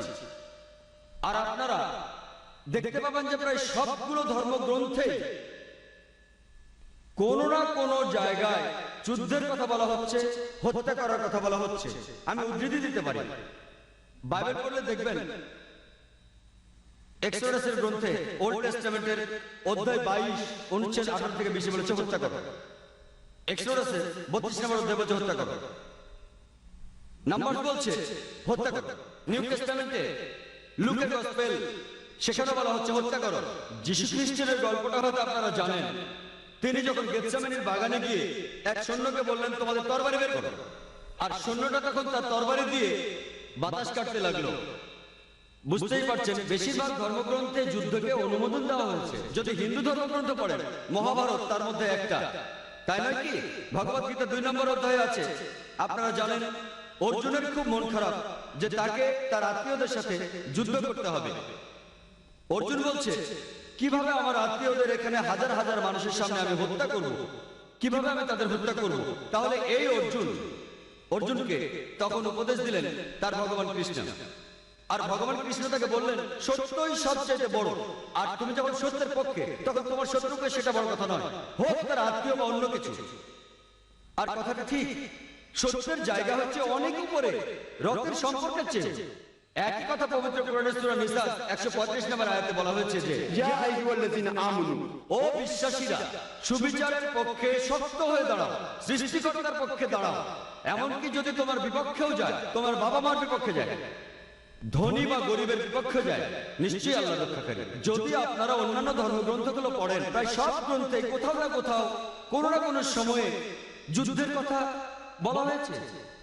তার মানে এই না যে আপনি এক্সোডাস থেকে উদ্ধৃতি দেবেন অথবা ভগবদ গীতা থেকে উদ্ধৃতি দিয়ে বলবেন, যেটা সবার জানা, ভগবদ গীতা বলে তোমার আত্মীয়দের মেরে ফেলো, এটা প্রসঙ্গ ছাড়া উদ্ধৃতি। তাহলে বুঝতেই পারছেন যে ধর্মগুলোকে ভালোভাবে বুঝতে হলে আপনাকে যা করতে হবে তাহলে ধর্মগ্রন্থগুলো ভালোভাবে পড়া। আর যদি ধর্মগ্রন্থগুলো পড়েন তাহলে জানতে পারবেন সেখানে কি লেখা আছে, আর ওই গ্রন্থগুলো এইসব ধর্মের আসল উৎস। আপনারা জানেন যে পবিত্র কোরআনের সূরা আল মায়দার ৮ নম্বর ৩২ বলছে, যদি কেউ কাউকে হত্যা করে, হোক সে মুসলিম বা অমুসলিম, যদি সেটা খুনের অপরাধ বা অন্য কোনো অন্যায়ের জন্য না হয়, তাহলে সে যেন পুরো মানুষ জাতিকে হত্যা করবে। কোরআন বলছে যদি কোনো মানুষ, হোক সে মুসলিম বা অমুসলিম, কাউকে হত্যা করে, হোক সে মুসলিম বা অমুসলিম, সেটা যদি খুনের অপরাধ বা অন্য কোনো অন্যায়ের জন্য না হয়, তাহলে সে যেন পুরো মানুষ জাতিকে হত্যা করলো। এখানে আরো বলা হয়েছে, আর যদি কেউ কোনো মানুষকে বাঁচায়, তাহলে সে যেন পুরো মানুষ জাতিকে রক্ষা করলো। আর যখন কিতালের কথা আসে, আল্লাহ তাআলার পথে যুদ্ধ করার নামই হলো কিতাল, সেখানেও আছে কিছু নিয়ম কানুন। পবিত্র কোরআন এবং প্রিয় নবী মুহাম্মদ সাল্লাল্লাহু আলাইহি ওয়াসাল্লামের হাদিসে বলা হচ্ছে, যখন আর কোনো উপায় থাকে না, যখন যুদ্ধ করতে হবে শত্রুর সাথে, সেখানেও বেশ কিছু নিয়ম কানুন আছে। আর আল্লাহ পবিত্র কোরআনের সূরা বাকারার 190 নম্বর আয়াতে বলছেন যে, তাদের সাথে যুদ্ধ করো যারা তোমাদের সাথে যুদ্ধ করে, কিন্তু বাড়াবাড়ি করো না, সীমা অতিক্রম করো না, কারণ আল্লাহ সীমা অতিক্রমকারীদের পছন্দ করেন না। এছাড়া সূরা আল বাকারার 194 নম্বর আয়াতে বলা হয়েছে, যুদ্ধ করো যারা তোমাদের সাথে যুদ্ধ করে ততক্ষণ পর্যন্ত যতক্ষণ না শান্তি বিরাজ করে। কোরআন ও হাদিসে বারবার নিয়ম কানুনের কথা বলা হচ্ছে। যখন উপায় থাকবে না, এই নিয়ম মেনেই আল্লাহর সাথে যুদ্ধ করতে হবে। সেখানে আপনারা দেখবেন, যখন যুদ্ধ করব, আমরা মহিলাদের ক্ষতি করব না, আমরা শিশুদের ক্ষতি করব না, বাড়ির ভিতর বয়স্ক লোকদের ক্ষতি করব না, আমরা মন্দির ভাঙবো না, গির্জা ভাঙচুর করব না, আমরা গাছপালা পোড়াবো না, গাছপালা কেটে ফেলবো না, আমরা শস্য ক্ষেত পোড়াবো না, পশু পাখি হত্যা করবো না, এমন আরো অনেক নিয়ম মানতে হবে। একটা বইয়ের কথা বলি, যেটা লিখেছেন রামকৃষ্ণ রাও, সেটা লিখেছেন মহানবী হযরত মুহাম্মদ সাল্লাল্লাহু আলাইহি ওয়াসাল্লামের জীবনের উপরে। তিনি লিখেছেন যে আমাদের নবীর জীবদ্দশায় যতগুলো যুদ্ধ হয়েছে সেই সময়ে, মোট 22 বছরে, তিনি নিজে থেকে একটা হিসেব বের করেছেন যে 1018 জন মানুষ মারা গেছে ওই যুদ্ধে। কতজন? 1018 জন। আপনারা প্রথম বিশ্বযুদ্ধের পরিসংখ্যান জানেন? কতজন মানুষ মারা গেছিল? কতজন মারা গেছিল? কতজন? 2 কোটি মানুষ, 1 কোটি সৈন্য, 1 কোটি সাধারণ মানুষ। দ্বিতীয় বিশ্বযুদ্ধ 3 কোটি মানুষ মারা গিয়েছিল আর 3.5 কোটি আহত হয়েছে। তুলনা করেন। আপনারা যদি পেছনের দিকে ভালো করে তাকান, তাহলে কোরআনের আয়াতগুলোর অর্থ এবং তাৎপর্য খুব ভালোভাবে উপলব্ধি করতে পারবেন। একটা খুব কমন অভিযোগ আছে ইসলামের বিরুদ্ধে, যেটা 1 নম্বর অভিযোগ, একটা ভুল ধারণা যে ইসলামের প্রসার ঘটেছে তরবারির মাধ্যমে। ইসলাম শব্দটা এসেছে সালাম থেকে, যার অর্থ শান্তি। ইসলাম এসেছে সালাম থেকে, যার অর্থ শান্তি, যার অর্থ স্রষ্টার কাছে নিজের ইচ্ছাকে সমর্পণ করা। যখন কেউ মহান স্রষ্টার কাছে নিজের ইচ্ছাকে সমর্পণ করে শান্তির জন্য, তখন সে মুসলমান। চিন্তা করুন, যদি আপনারা অনুবাদ করেন যে ইসলাম ছড়ানো হয়েছে তরবারি দিয়ে, তার মানে শান্তি ছড়ানো হয়েছে তরবারি দিয়ে। আর ইসলাম প্রথাগতভাবে যুদ্ধের বিপক্ষে কথা বলে, কিন্তু কোনো উপায় না থাকলে শক্তি প্রয়োগ করা যাবে। আর এটা তো সবারই জানা আছে, এই পৃথিবীর প্রত্যেকটা দেশেই পুলিশ আছে। এই পুলিশে শক্তি প্রয়োগ করে। যখন কোনো সাধারণ মানুষ, কোনো নাগরিক বা অন্য কেউ সেই দেশের আইন ভঙ্গ করে, পুলিশ তখন শক্তি প্রয়োগ করে সেই দেশের শান্তি রক্ষা করার জন্য। তাহলে প্রত্যেক দেশে পুলিশ আছে, তারা শক্তি প্রয়োগ করে, সঙ্গে অস্ত্র রাখে। এদিকে ইসলাম কিন্তু যুদ্ধের বিপক্ষে, প্রধানত শান্তির কথা বলে। আর কোনো উপায় না থাকলে, কারণ কিছু মানুষ আছে শান্তি চায় না, তারা চায় না যে সবাই শান্তিতে থাকে, ওদেরকে কন্ট্রোল করার জন্য শেষ উপায় হিসেবে ইসলাম শক্তি প্রয়োগ আর যুদ্ধের অনুমতি দেয়। শেষ উপায় হিসেবে ইসলাম তরবারে দিয়ে ছড়ানো হয়েছে, এই ভুল ধারণাটার উত্তর বেশ ভালোভাবে দিয়েছেন একজন বিখ্যাত ঐতিহাসিক যার নাম ডি লেসি ওলেরি। তিনি তার বই ইসলাম এট দ্য ক্রসরোডের 8 নম্বর পৃষ্ঠায় লিখেছেন যে ইতিহাসে এটা পরিষ্কার যে মুসলমানদের তরবারি হাতে নিয়ে ইসলাম ছড়ানো আর বিভিন্ন দেশ জয় করার আজগুবি এই গল্পটা মিথ্যে ছাড়া কিছুই নয়। এই অত্যন্ত মুখরোচক মিথ্যেটাকে বারবার বলা হয়েছে গল্প আকারে। ডিলেসি ওলেরি লিখেছেন তার ইসলাম এট দ্য ক্রসরোডে, ইতিহাসে এটা পরিষ্কার যে মুসলমানদের তরবারি হাতে নিয়ে ইসলাম ছড়ানো আর পৃথিবীর বিভিন্ন দেশ জয় করার গল্পটা অসাধারণ আজগুবি একটা বানানো মিথ্যে গল্প ছাড়া আর কিছুই নয়, যেটা বারবার বলা হয়েছে। আর আমরা জানি যে মুসলমানরা, আমরা স্পেনে 800 বছর রাজত্ব করেছি, আমরা সেখানে তরবারি দিয়ে কাউকে ইসলাম গ্রহণ করতে বাধ্য করিনি।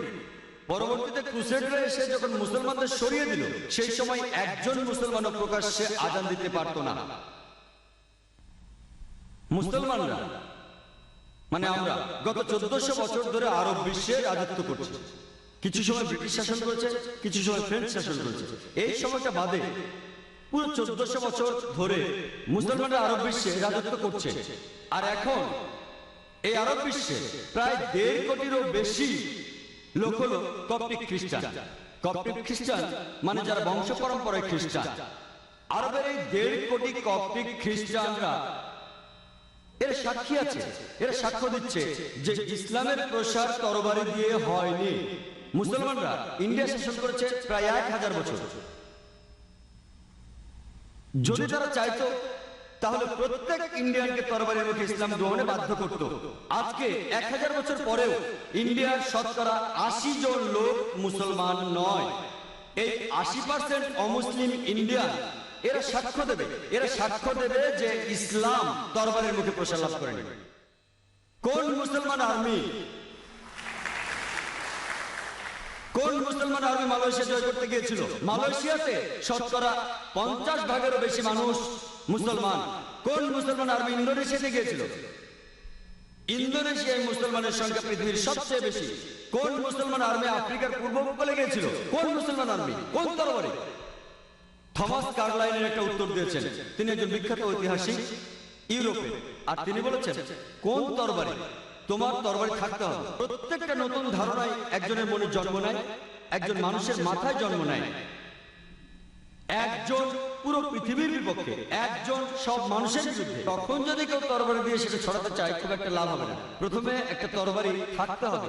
উনি বুদ্ধির তরবারির কথা বলেছেন। আল্লাহ একই কথা কোরআনে সূরা নাহলের 125 নম্বর আয়াতে এইভাবে বলেছেন, উদু ইলা সাবিলি রাব্বিকা বিল হিকমা ওয়াল মাউযাতিল হাসানা ওয়াজাদিল বিল্লাতি আহসান। তাদের জ্ঞানের কথা বলো আর সুন্দরভাবে আল্লাহর পথে নিয়ে এসো। তাদের যুক্তি দেখাও যেটা সবচেয়ে ভালো আর যেটা সবচেয়ে গ্রহণযোগ্য। আমাদের পরিসংখ্যান আছে যে প্লেন ট্রুথ ম্যাগাজিনে একটা আর্টিকেল এসেছিল, যেটা রিডার্স ডাইজেস্টের অ্যালমানাক ইয়ারবুক 1986 সালের একটা কপি ছিল। সেখানে একটা পরিসংখ্যান ছিল গত 50 বছরে বিভিন্ন ধর্মের অনুসারীরা সংখ্যায় কত বেড়েছে 1934 থেকে 84 সালের মধ্যে। আর এই পরিসংখ্যানে 1 নম্বরে ছিল সবচেয়ে বেশি বেড়েছে ইসলাম, 235%। অর্থাৎ 50 বছরে ইসলাম বেড়েছে 235%, খ্রিস্টান বেড়েছে মাত্র 47%। আমি একটা প্রশ্ন করছি, কোন যুদ্ধ কি হয়েছে 1934 থেকে 84 মধ্যে, যে যুদ্ধের কারণে অমুসলিমরা ইসলাম ধর্ম গ্রহণ করেছে? কোন যুদ্ধটা?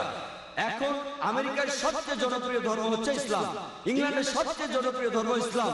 আমি আবার প্রশ্ন করছি যে কোন মুসলমান আমেরিকানদেরকে ইসলাম গ্রহণ করতে বাধ্য করেছে? আমি আবার প্রশ্ন করছি যে কোন মুসলমান ইউরোপিয়ানদেরকে ইসলাম গ্রহণ করতে বাধ্য করেছে? আমেরিকাদের কথা বলার স্বাধীনতা আছে, ইউরোপের কথা বলার স্বাধীনতা আছে। ইসলাম যদি মহিলাদের অত্যাচার করে, তাহলে অমুসলিম মহিলারা ইসলাম গ্রহণ করে কেন? যারা মুসলমান হচ্ছে তাদের 3 ভাগের 2 ভাগই মহিলা, সেটা কিভাবে? কারণ ইসলামের সমস্যার সমাধান আছে, পুরো মানুষ জাতির জীবন বিধান আছে। আমেরিকার একটা পরিসংখ্যান কোম্পানি যাদের অফিস ওয়াশিংটনে, তারা বলেছে 11 সেপ্টেম্বরের মাত্র 2 মাস পরে 11 সেপ্টেম্বরের মাত্র 2 মাস পরে 20,000 লোক ইসলাম গ্রহণ করেছে।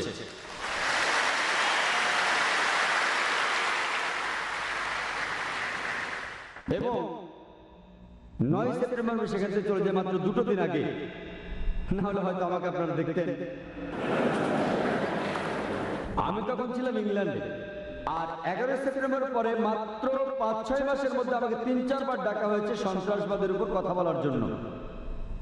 এটা তো ভালোই, কাজটা খারাপ ছিল, ওই কাজটা খারাপ ছিল। সালমান রুশদি কি করলো? আমাদের নবীর বিরুদ্ধে লিখলো, সেটা খারাপ, কিন্তু মানুষ জানতে চাইলো সালমান রুশদি কি নিয়ে লিখেছে সেটা জানার জন্য তারা কোরআন পড়লো এবং মুসলমান হয়ে গেল। আজকের দিনে আমেরিকায় এটাও পরিসংখ্যান, আমেরিকারই একটা প্রধান খবরের কাগজ দ্য নিউ ইয়র্ক টাইমসে বলেছে এখন আমেরিকানরা জানতে চায় যে মুসলমানদের বাইবেল পাওয়া যায় কিনা। তারা জানেও না আমাদের পবিত্র গ্রন্থ কোরআন, তারা মুসলমানদের বাইবেল পড়তে চায়। এটা ভালো তো। আর যখনই তারা সত্যের মুখোমুখি হবে, যে আয়াতটার কথা আমি তখন বলছিলাম, পবিত্র কোরআনে সূরা ইসরার 81 নম্বর আয়াত আছে যে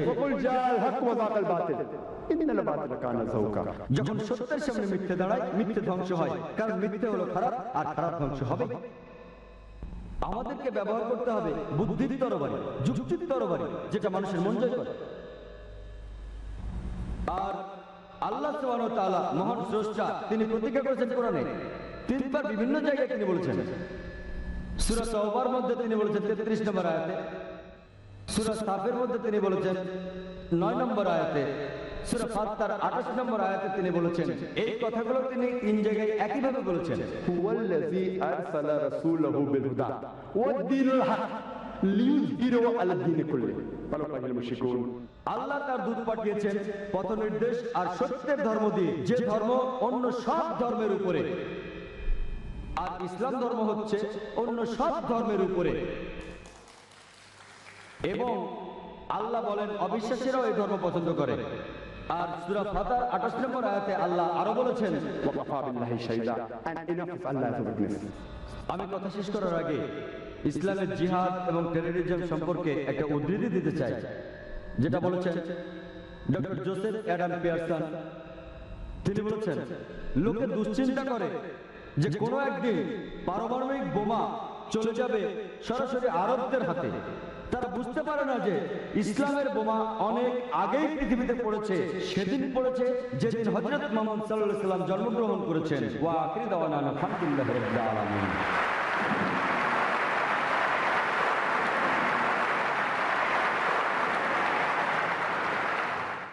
আমরা এখন শুরু করতে যাচ্ছি অনুষ্ঠানের সবচেয়ে আকর্ষণীয় পর্ব, সেটা হচ্ছে প্রশ্নোত্তর পর্ব। দয়া করে একটার বেশি প্রশ্ন করবেন না। আমরা প্রথম প্রশ্ন দিয়ে শুরু করছি। স্যার, আমার নাম ওয়াসিক রেন, আমি একজন খ্রিস্টান। আমরা শুনেছিলাম যে ক্রুসেডাররা যে ক্রুসেডে গিয়েছিল সেগুলো ছিল পবিত্র যুদ্ধ। আমি একজন খ্রিস্টান স্যার, একজন সাংবাদিক। আমরা জানতাম যে ক্রুসেডাররা যে ক্রুসেডে গিয়েছিল সেগুলো ছিল পবিত্র যুদ্ধ, কিন্তু এখন আমরা জানি যে এই ক্রুসেডগুলো কিভাবে নিরীহ মুসলমানদের উপর সন্ত্রাস চালিয়েছিল। এভাবে কি বলা যায় না যে এই ক্রুসেড থেকেই ধর্মীয় সন্ত্রাসের শুরু? আসলে সত্যি কথা বলতে মুসলমানদের উপর তারা হাজার বছর ধরে নির্মম নিষ্ঠুর সন্ত্রাস চালাচ্ছে, আর এখন তারাই মুসলমানদেরকে সন্ত্রাসী বলছে। ইউরোপিয়ান আর আমেরিকানরা ক্রুসেডকে পবিত্র যুদ্ধ আর ধর্মপ্রাণ মুসলমানদেরকে সন্ত্রাসী বলছে কেন স্যার? প্রশ্নটা আপনি ভালোই করেছেন। উনি একজন খ্রিস্টান, তিনি নিজে বললেন যে উনি জানতেন ক্রুসেড হচ্ছে পবিত্র যুদ্ধ। আমি আপনাদের বলেছি মুসলমানেরা এই পবিত্র যুদ্ধকে বলেছে জিহাদ। এক এক জায়গায় এক এক নাম। আর যুদ্ধ যখন ক্রুসেড, তখন মানুষের সামনে এটাকে তুলে ধরা হচ্ছে যে এটা একটা পবিত্র যুদ্ধ। আর তিনি একজন সাংবাদিক, তারপরও তিনি স্বীকার করলেন যে এই ক্রুসেড নিরীহ মুসলমানদের উপর নির্মমভাবে সন্ত্রাস চালিয়েছে। আমি এই সম্পর্কে আগে কিছু বলিনি, কারণ আমি এখানে ইসলাম ধর্মের উপর কথা বলছি, অন্য কোনো ধর্মের উপর কথা বলছি না, কোনো সমালোচনা করছি না, আর করতেও চাই না। আমি শুধু বলছি যে প্রত্যেক ধর্ম শান্তি রক্ষার জন্য যুদ্ধ করার অনুমতি দেয়। আমি অন্য কোনো ধর্মের কথা বলছি না বা কোনো সমালোচনা। প্রশ্নটা হচ্ছে ইসলামের বিরুদ্ধে যে বইগুলো লেখা হয়েছে তা নিয়ে, যেটা অনেকে বিশ্বাস করে পুরো পৃথিবী জুড়েই যে আমাদের ধর্ম ভুল, আমাদের কোরআন ভুল, আমাদের নবীরা ভুল। আর এটা যারা বিশ্বাস করে তাদের মধ্যে অনেক খ্রিস্টান আছে যারা বাইবেল বিশ্বাস করে। বাইবেল যে নবীদের কথা বলছে, কোরআনও সেই নবীদের কথা বলছে। যীশু খ্রিস্ট আমাদের নবী, মুসা আলাইহিস সালামও আমাদের নবী। তাহলে সন্ত্রাসী বলতে শুধু মুসলমানদের বোঝানো হয় কেন? বোন, আপনার প্রশ্নটা খুবই ভালো যে কোরআন আর বাইবেলে যখন এত মিল, তখন মুসলমানদের এত অপদস্থ করা হয় কেন? আমি আপনাদের আগেও বলেছি যে এই মৌলবাদী শব্দটা প্রথম ব্যবহার করা হয়েছিল প্রায় 100 বছর আগে আমেরিকার একদল খ্রিস্টানকে বোঝাতে। ওরা চার্চের বিরোধী ছিল। এই শব্দটা জন্ম হয়েছিল খ্রিস্টানদের বোঝাতে। প্রথম ইংরেজি ভাষায় ব্যবহার করা হয়েছিল খ্রিস্টানদের বোঝাতে। কিন্তু এখন যা বলেছিলাম, দাবার ছক পাল্টে গেছে। তারা এখন শব্দটা ব্যবহার করে মুসলমানদের বোঝাতে। কেন ব্যাপারটা এরকম? আমাদের সাদৃশ্যের ব্যাপারে আমি আগেও বলেছি বোন, ইসলাম ও খ্রিস্টান ধর্মের সাদৃশ্যের কথা। ইসলাম আর খ্রিস্টান ধর্মের মধ্যে অনেক সাদৃশ্য আছে কোরআন ও বাইবেলে। তাহলে আসুন আমরা সবাই মিলে অন্ততপক্ষে সাদৃশ্যগুলো মেনে চলি, আর বৈসাদৃশ্যগুলো পরে আলোচনা করা যাবে।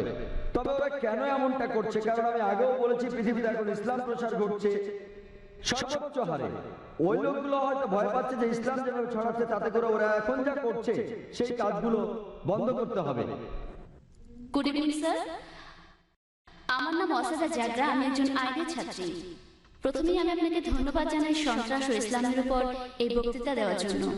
আমার প্রশ্ন হচ্ছে, আপনি কি মনে করেন হঠাৎ বেড়ে ওঠা সন্ত্রাসী সংগঠনগুলো সম্পর্কে, যেগুলো আসলে ইসলামিক আর তারা ইসলামের নামে যুদ্ধ করে? আর আপনি বলেছেন ইসলাম নির্দেশ দেয় যে নারী, শিশু, বৃদ্ধদের ক্ষতি করা বা হত্যা করা যাবে না, কিন্তু অনেক বোমা বিস্ফোরণ হয়েছে যেখানে নারী ও শিশুরা মারা গেছে। আপনি কি এটার সম্পর্কে কিছু বলবেন? Thank you. বোন, আপনি খুব প্রাসঙ্গিক প্রশ্ন করেছেন যে এটার কারণ কি সন্ত্রাসী সংগঠনের সংখ্যা বাড়ছে মুসলমানদের মধ্যে। অনেকগুলো বোমা বিস্ফোরণ, আর বিশেষ করে যখন ইসলাম বলে যে আপনি শিশুদের হত্যা করবেন না, এর কারণটা কি? আর এটা খুব সুন্দর একটা প্রশ্ন। ব্যক্তিগতভাবে বলছি, আবারও বলছি, ব্যক্তিগতভাবে আমি কোনো সাক্ষাৎকার নেইনি কোনো তথাকথিত 100% কট্টর সন্ত্রাসী। তবে আমি কারণটা বলতে পারি, যুক্তি দিয়ে বলতে পারি কেন এই ঘটনাগুলো ঘটছে। প্রথমত, কিছু মানুষ হয়তো আসলেই নিরীহ মানুষের উপর অত্যাচার করছে। কিছু মুসলমান হতে পারে ভুল পথে চলছে, তারা হয়তো মানছে না কোরআনের নির্দেশ। যেমন প্রত্যেক গোষ্ঠীতে কিছু কুলাঙ্গার থাকে, এদের মধ্যে একজন সন্ত্রাসী মানব ইতিহাসে। কে সেই লোক? সেই হিটলার। সে হত্যা করেছিল 60 লক্ষ ইহুদিকে। তো আমি কি বলতে পারি খ্রিস্টান ধর্মের জন্য দায়ী? হিটলার খ্রিস্টান ছিল, তাই আমি বলতে পারি না যে যেহেতু হিটলার হত্যা করেছিল 60 লক্ষ ইহুদিকে, সেজন্য খ্রিস্টান ধর্ম দায়ী। সে একা।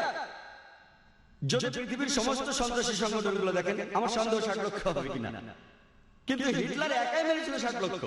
আবার দেখেন মুসলিনি তিনিও একজন খ্রিস্টান। তাই যেহেতু মুসলিনি হত্যা করেছে হাজার হাজার নিরীহ মানুষ, তার অর্থ এই না যে আমি খ্রিস্টান ধর্মকে এর জন্য দায়ী করি।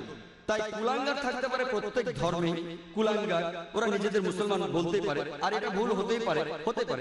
2 নম্বর পয়েন্ট, এটা হতে পারে ওই লোকগুলো হয়রানির শিকার। যদি প্রশ্ন করেন আজকে কোন ইন্ডিয়ান দেশের স্বাধীনতার জন্য যুদ্ধ করছে না, আপনি কি দেখেছেন কোন ইন্ডিয়ান স্বাধীনতার জন্য যুদ্ধ করছে না?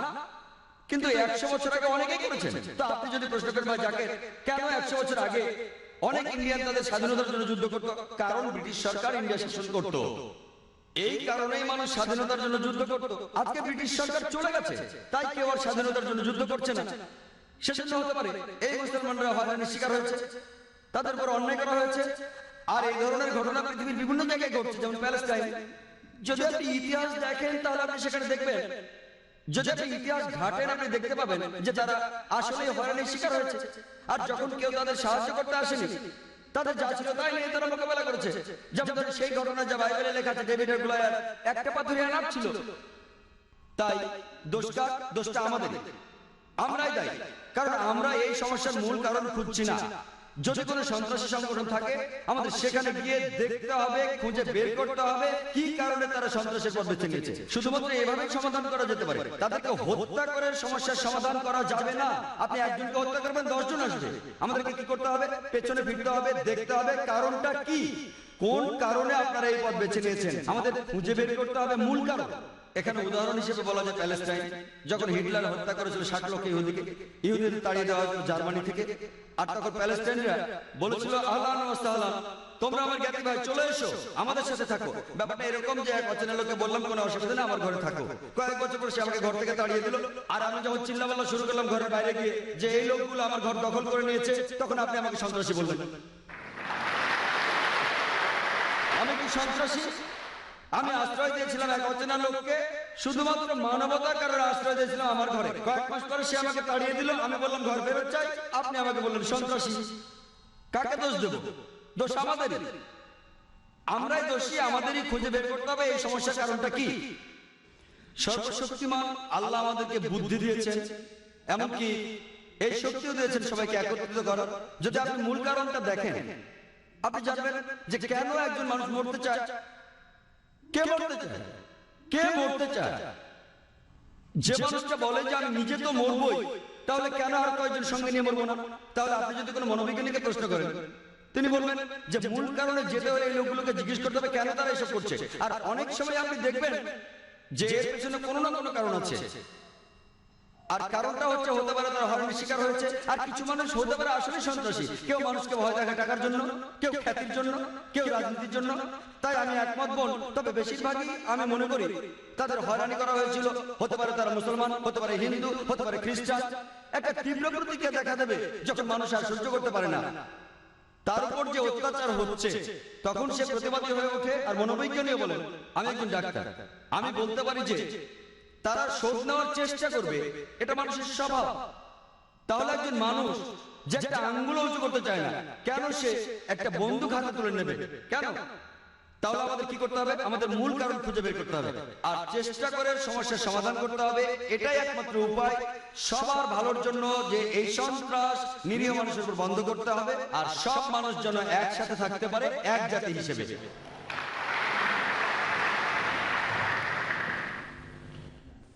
হ্যালো, আমার নাম বিদীপক, আমি একজন চার্টার্ড অ্যাকাউন্টেন্ট। আমি আপনাকে একটা প্রশ্ন করতে চাই, সেটা হলো স্যার, তালিবান সরকার একটা ফতোয়া জারি করেছিল বামিয়ানে বুদ্ধ মূর্তি ধ্বংস করার জন্য। বলা হয়েছিল সেটা ইসলামের বিরুদ্ধে। আমি জানতে চাই এটা আসলে ইসলামের বিরুদ্ধে কি না? এটা কি আসলে সেই পথ যেটা শয়তানের দেখানো পথ, যে ব্যাপারে মুসলমানদের সতর্ক থাকতে হবে? ভাই, আপনি যে প্রশ্নটা করেছেন একই প্রশ্ন আমাকে করা হয়েছিল আমি যখন সুরাটে বক্তৃতা দিচ্ছিলাম। ঘটনা ঘটার মাত্র কয়েকদিন পরের কথা, তখন এটা বেশ গরম খবর ছিল। তালেবানরা ধ্বংস করছিল সেই সময় বামিয়ানের বুদ্ধ মূর্তিগুলো। ভাই আমাকে প্রশ্ন করেছেন যে এটা কি ইসলামের বিরুদ্ধে ইত্যাদি। একই প্রশ্ন আমাকে একজন অমুসলিম জিজ্ঞাসা করেছিল সুরাটে, যে কাজটা ঠিক না ভুল। আর তখন কিছু পরস্পর বিরোধী খবর শোনা গিয়েছিল আসলে তারা মূর্তিগুলো ধ্বংস করেছে কিনা। আর তাই তখন আমি বলেছিলাম যে আমি জানি না ওগুলো ধ্বংস করা হয়েছে কিনা, কিন্তু আজকে আমরা জানি যে এটা সত্য ঘটনা, ধ্বংস করা হয়েছে। কাজটা ঠিক না ভুল? আমি যা বলতে পারি যে আমি বিভিন্ন ধর্মের একজন ছাত্র হিসেবে বলছি, ঠিক না বলি সেটা পরে বলছি। আমি যেটা বলতে পারি যে অবশ্যই তালেবানরা যদি তারা বুদ্ধ মূর্তিগুলো ধ্বংস করে থাকে, তারা যেটা করেছে তারা আসলে বৌদ্ধদের উপকারী করেছে। আমি বিভিন্ন ধর্মের একজন ছাত্র, আমি বৌদ্ধ ধর্মগ্রন্থ পড়েছি, আমি পড়েছি ধম্মপাঠ, আমি ধর্মগ্রন্থগুলো পড়েছি। এই ধর্মগ্রন্থগুলোর মধ্যে কোথাও লেখা নেই যেখানে বুদ্ধ বলেছেন যে আবার মূর্তি পূজা করো। বুদ্ধ কখনোই বলেননি যে বৌদ্ধরা মূর্তি পূজা করবে। মূর্তি পূজা পরে চালু হয়েছে। আমি যেটা বলতে পারি বিভিন্ন ধর্মের একজন ছাত্র হিসেবে, ঠিক না ভুল সে ব্যাপারে পরে আসছি, তারা যেটা করেছিল আসলেই তারা বৌদ্ধদের উপকার করেছিল। আর বৌদ্ধ ধর্মগ্রন্থের মধ্যে কোথাও লেখা নেই তার মূর্তি বানাতে হবে। এবার প্রশ্নটা আসি, এই প্রশ্নটা আমাকে এক সাংবাদিক করেছিল ব্যাঙ্গালোরে, যে শুধু এই কারণে ইসলাম মনে করে মূর্তি পূজা করা একেবারে নিষিদ্ধ। অন্য ধর্মে আছে, খ্রিস্টান ধর্ম বলে, যদি আপনি পড়েন ওল্ড টেস্টামেন্ট, এটা বলা হচ্ছে বুক অফ ডিউটেরোনমিতে 5 নম্বর অধ্যায়ে 7 থেকে 9 অনুচ্ছেদে। এছাড়া বুক অফ এক্সোডাসে 20 নম্বর অধ্যায়ে 3 থেকে 5 নম্বর অনুচ্ছেদে বলা হয়েছে আমাকে ছাড়া অন্য কারো উপাসনা করো না, আমার উপাসনা করতে কোনো প্রতিমা তৈরি করো না, আমার কোনো রূপক তৈরি করো না উপরের স্বর্গ নিচের পৃথিবী অথবা পৃথিবীর নিচের সমুদ্র থেকে। তাদের সামনে নতজানু হয়েও না, তাদের সেবা করো না, কারণ আমি ঈশ্বর সৃষ্টিকর্তা খুব ঈর্ষাপরায়ণ। তাই খ্রিস্টান ধর্ম অনুসারে, ইহুদি ধর্ম মতে মূর্তি তৈরি করে তাকে ঈশ্বর বলা একেবারে নিষিদ্ধ, একইভাবে নিষিদ্ধ ইসলামে। তো আমি যখন উত্তর বললাম তারা বৌদ্ধদের উপকার করলো, তখন প্রশ্ন করেছিল যে মূর্তি ভেঙে এই তালেবানরা তারা কি দুঃখ কষ্ট দেয়নি লক্ষ লক্ষ বৌদ্ধদের? আমি বলেছিলাম হ্যাঁ। তাহলে ইসলাম কি অনুমতি দেয় লক্ষ লক্ষ বৌদ্ধদের দুঃখ কষ্ট দেওয়ার? আমি সেই সাংবাদিককে প্রশ্ন করেছিলাম কি করা যাবে যদি ইন্ডিয়ান সরকার ধরে ফেলে বেশ কিছু ড্রাগস, কোকেন, ব্রাউন সুগার, যার দাম 10 কোটি টাকা, প্রায় $1.5 মিলিয়ন দামের ড্রাগস ধরলো, তারা কি করবে ইন্ডিয়ান সরকার? সেই সাংবাদিক বললেন যে ইন্ডিয়ান সরকার সেটা পুড়িয়ে ফেলবে। আমি বললাম ভালো। তারপর বললাম আপনি কি জানেন এই পৃথিবীতে লক্ষ লক্ষ মানুষের কাছে ড্রাগস ঈশ্বর? তাহলে আপনি কি ইন্ডিয়ান সরকারের সাথে একমত হবেন না, তাদের বিপক্ষে যাবেন যে তারা ধ্বংস করেছে লক্ষ লক্ষ মাদক সেবীদের ঈশ্বরকে? কারণ ইন্ডিয়ান সরকার মনে করে যে ড্রাগস ক্ষতি করে শরীরের জন্য, তারা যা করছে ঠিক করছে, যদিও সেটা কষ্ট দিচ্ছে লক্ষ লক্ষ ড্রাগ এডিক্টেডদের, কিন্তু এটা ঠিক না জেনেই তারা পুড়িয়ে ফেলছে। আপনি সেখানে ইন্ডিয়ান সরকারকে বলতে পারেন না যে কেন ড্রাগস পড়াচ্ছেন, এডিক্টেডদের খারাপ লাগবে। তাই একইভাবে আফগানিস্তান, সেখানকার সরকার, এটা তাদের সম্পত্তি, ওই মূর্তিগুলো তাদের সম্পত্তি। যদি তারা এই কাজ করতো অন্য কোন দেশে তাহলে আপত্তি জানাতে পারতেন। তারা তাদের দেশে এটা করেছে, এটা তাদের সম্পত্তি, তাদের পছন্দ হলে তারা রাখবে, ইচ্ছে হলে ধ্বংস করে ফেলবে। আমরা আপত্তি জানানোর কে? আমরা কে? আর এছাড়াও যদি আপনি দেখেন যে লোকজন নিজেদের মধ্যে বলাবলি করছে যে ইন্ডিয়ান সরকার খুবই সহনশীল। আপনি কি জানেন যে বোম্বেতে যখন আপনি ডোমেস্টিক এয়ারপোর্টে আসবেন, সান্তা ক্রুজ এয়ারপোর্টে, যেখানে একটা বড় মূর্তি ছিল মহাবীরের, হোটেল জালের ঠিক সামনেই মূর্তিটা ছিল নগ্ন। তারপর লোকজন আপত্তি জানালো, তখন মূর্তিটার সামনে একটা দেয়াল তুলে দেওয়া হলো। তারপর কয়েক মাস পরে তারা সরিয়ে ফেললো মূর্তিটা। এই একই লোকগুলি যারা আপত্তি জানালো মূর্তির ব্যাপারে, সেই লোকগুলো নিন্দা জানাচ্ছে আফগানিস্তানকে। কেন? একই লোকগুলো আপত্তি জানালো রাস্তার উপর একটা মূর্তির ব্যাপারে। দেখলেন, আপনি কি জানেন ইন্ডিয়াতে জৈন ধর্মের অনুসারীর সংখ্যা আফগানিস্তানে বৌদ্ধদের চেয়ে বেশি। তাই যখন বোম্বের সরকার সেই মূর্তিটাকে সরিয়ে ফেললো, যাকে মনে করা হয় ঈশ্বর, যাকে মনে করেন তীর্থঙ্কর জৈনরা, আর জৈন ধর্মের অনুসারীর সংখ্যা ইন্ডিয়াতে যারা আছে আফগানিস্তানের বৌদ্ধদের চেয়ে বেশি, সেই সময় কি আপত্তি তোলেনি? আর যখন আফগানিস্তান সরকার এটা করছে তখন আপনি আপত্তি জানাচ্ছেন কেন? এই দুই মুখ নীতি। কারণটা হচ্ছে ওয়ার্ল্ড ব্যাংক। জৈনরা কি দুঃখ পায়নি যখন জৈনরা একটা মূর্তি রাখলো মহাবীরের, যাকে তারা মনে করে তীর্থঙ্কর? আপনি কেন আপত্তি জানাবেন? ঠিক তখনই সবাই বলে উঠলো যে সরাতে হবে মূর্তিটা, সরাতে হবে মূর্তিটা। আর সেই লোকগুলো আপত্তি আর নিন্দা জানাচ্ছে কেন তোমরা ধ্বংস করলে বামিয়ানদের বুদ্ধ মূর্তিগুলো? দুমুখ নীতি। আর তাই আমাদের মানুষ হিসেবে নেওয়া উচিত একমুখ নীতি। এক একবার এক এক রূপ ধারণ করা, এই নিয়ম ভালো না। আমি যেটা মনে করি এটা তাদের সম্পত্তি। ধরেন একজন অমুসলিম একটা বাড়ি কিনলো, সেই ঘরের মধ্যে খোদাই করা আছে কাবা শরীফ, ধরেন কাবা শরীফ। যদি সেই অমুসলিম কাবা শরীফ পছন্দ না করে সেটা ঢেকে ফেলে, কে আপত্তি জানাবে? যদি কেউ, আর বিশ্বাস করেন, যদি কোনো মুসলমান যদি সে তৈরি করে কোন মূর্তি মোহাম্মদ সাল্লাল্লাহু আলাইহি ওয়াসাল্লামের, আপনি যদি সেই মূর্তি ধ্বংস করেন, সারা বিশ্বের মুসলমান যদি আপনার বিপক্ষে থাকে, আমি ডাক্তার জাকির নায়েক আপনার পক্ষে থাকবো। কারণ মোহাম্মদ সাল্লাল্লাহু আলাইহি ওয়াসাল্লামের মূর্তি তৈরি করা সম্পূর্ণ নিষেধ। যদি কোনো মুসলমান পাগল মোহাম্মদ সাল্লাল্লাহু আলাইহি ওয়াসাল্লামের মূর্তি তৈরি করে এবং তার পূজা করে, আর আপনি একজন অমুসলিম যিনি ইসলাম সম্পর্কে জানেন, আপনি যদি সেই মূর্তি ধ্বংস করেন, যদি সারা বিশ্বের মুসলমান আপনার বিপক্ষে থাকে, আমি ডাক্তার জাকির নায়েক আপনার পক্ষে থাকবো।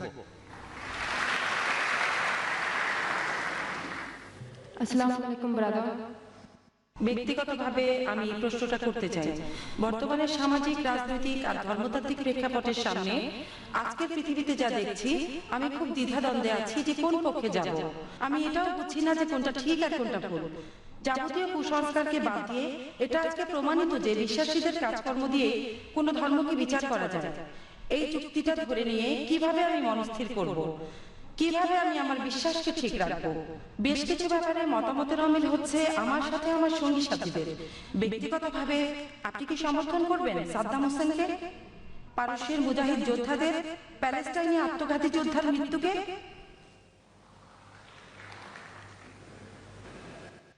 বোন, আপনি প্রশ্ন করেছেন পরস্পর বিরোধী দৃষ্টিভঙ্গি আর চিন্তা ভাবনা নিয়ে।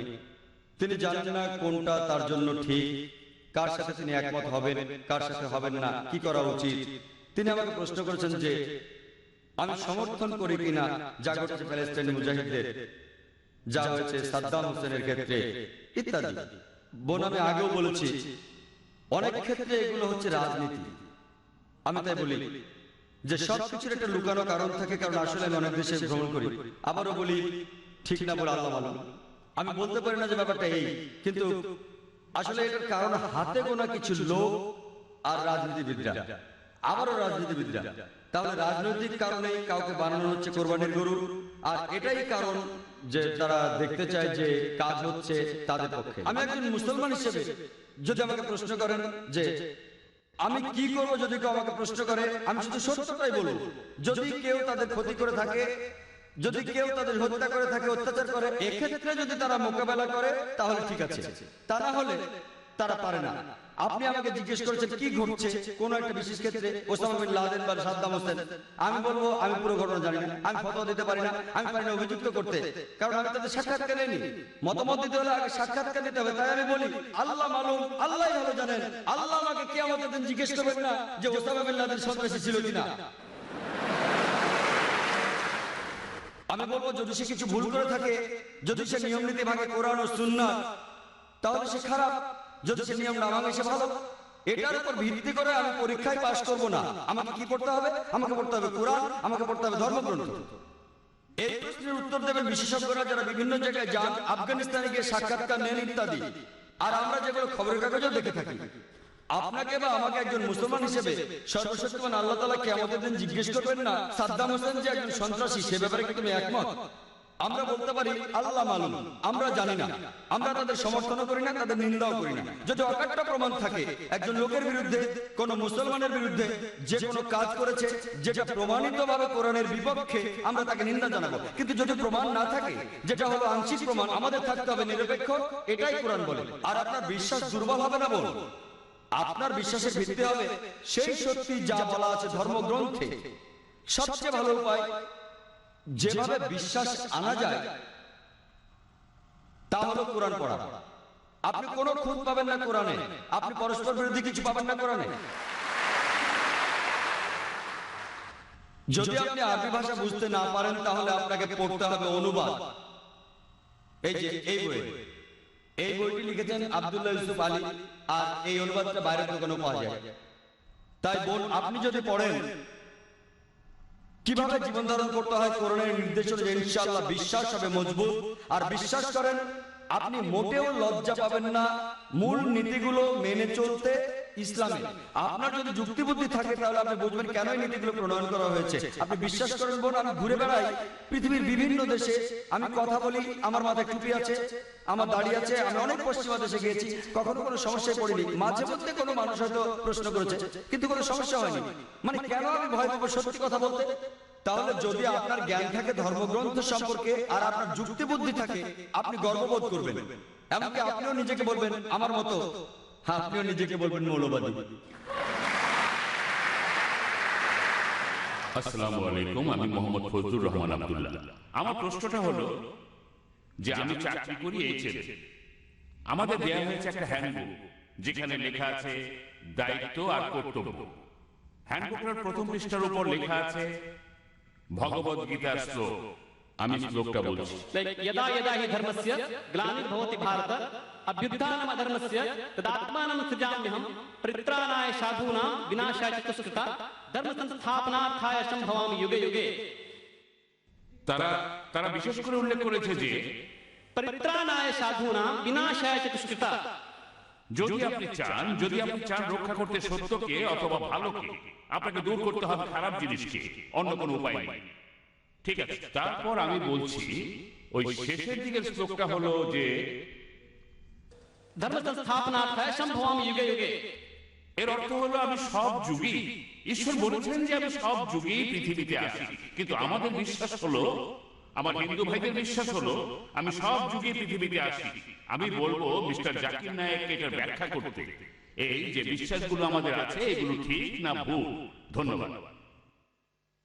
আমি আবারও অনুরোধ করছি দর্শক এবং ভলান্টিয়ারদের, আমরা প্রশ্ন আশা করছি অমুসলিমদের কাছ থেকে, যাতে তাদের ভুল ভাঙাতে পারি। আর তারপর মুসলমানদের কাছে আসবো, তারা তো অনেক অনুষ্ঠানে উপস্থিত থাকছেন।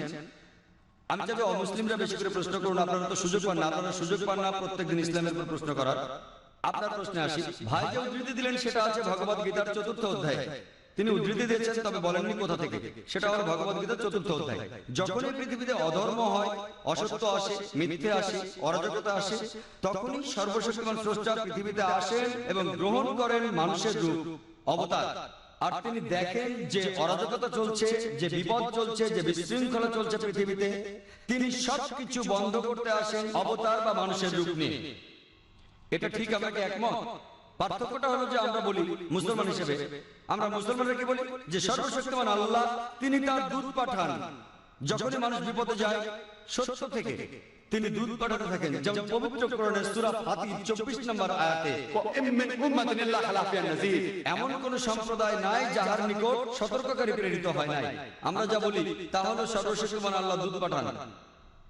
যেমন আদম, মুসা, ঈসা, মুহাম্মদ সাল্লাল্লাহু আলাইহি সাল্লাম, তারা সবাই প্রেরিত দূত সর্বশক্তিমান আল্লাহ।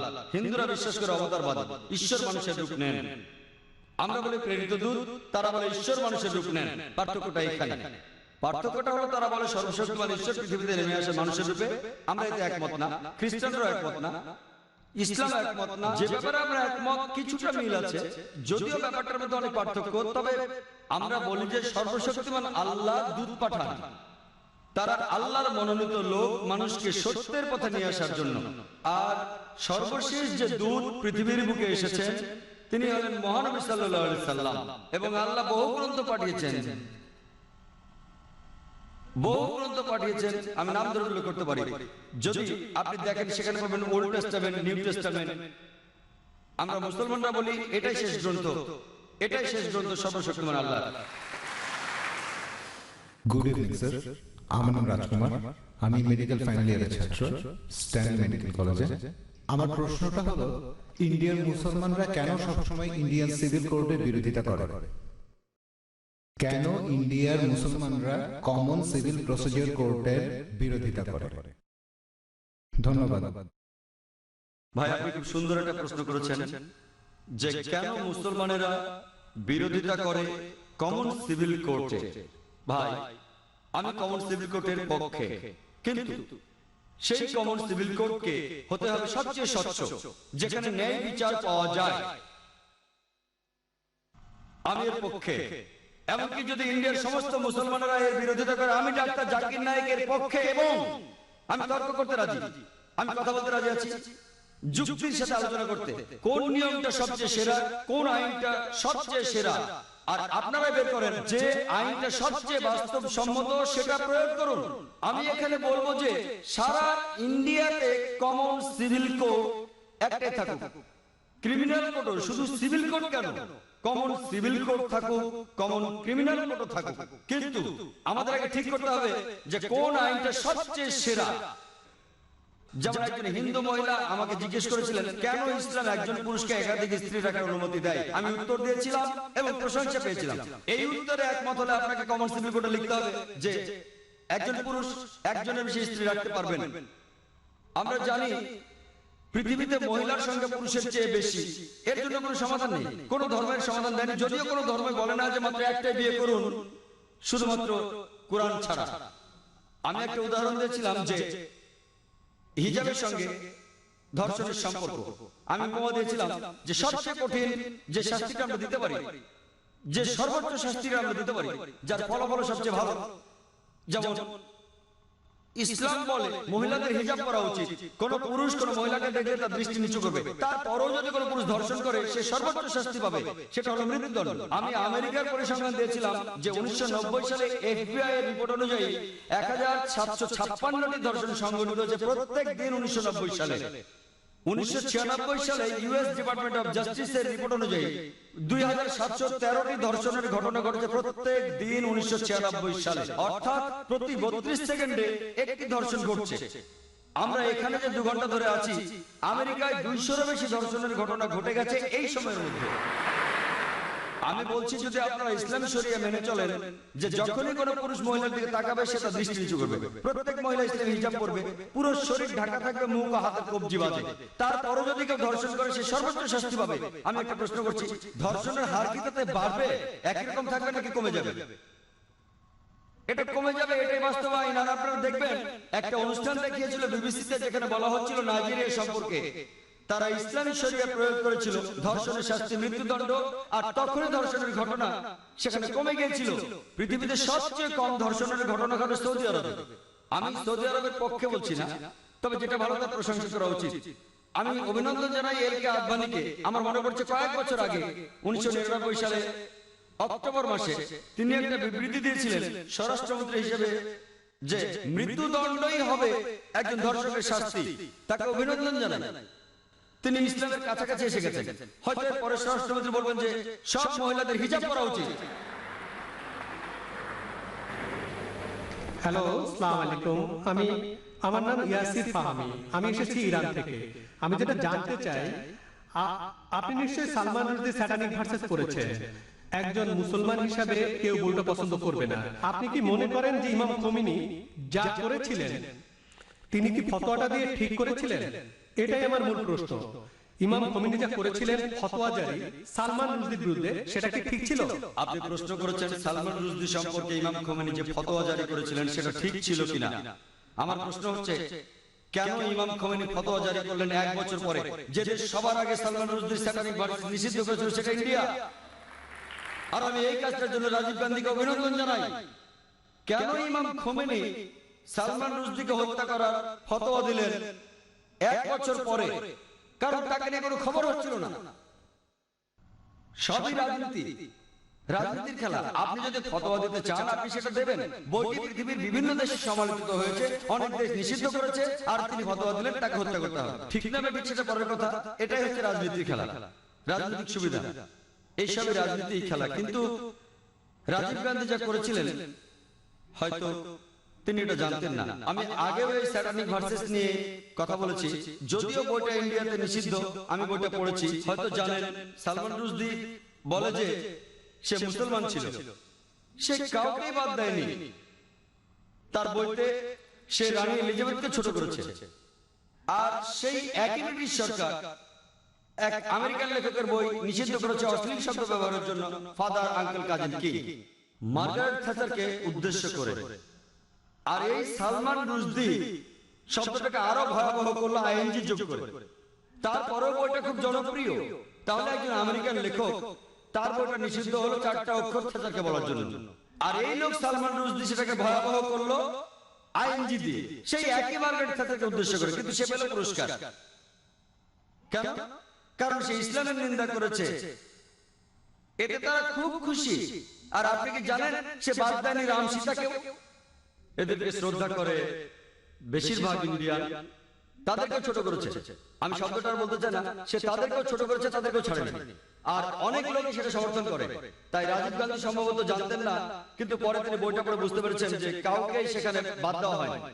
তাহলে কেউ যদি সব সময় নিন্দা করে, পবিত্র কোরআনের সূরা মায়দার 33 নম্বর আয়াতে উল্লেখ আছে যে যদি কোনো ব্যক্তি আল্লাহর বিরুদ্ধে যুদ্ধ করে আর তার নবীর বিরুদ্ধে, অনেকগুলো পদ্ধতি আছে।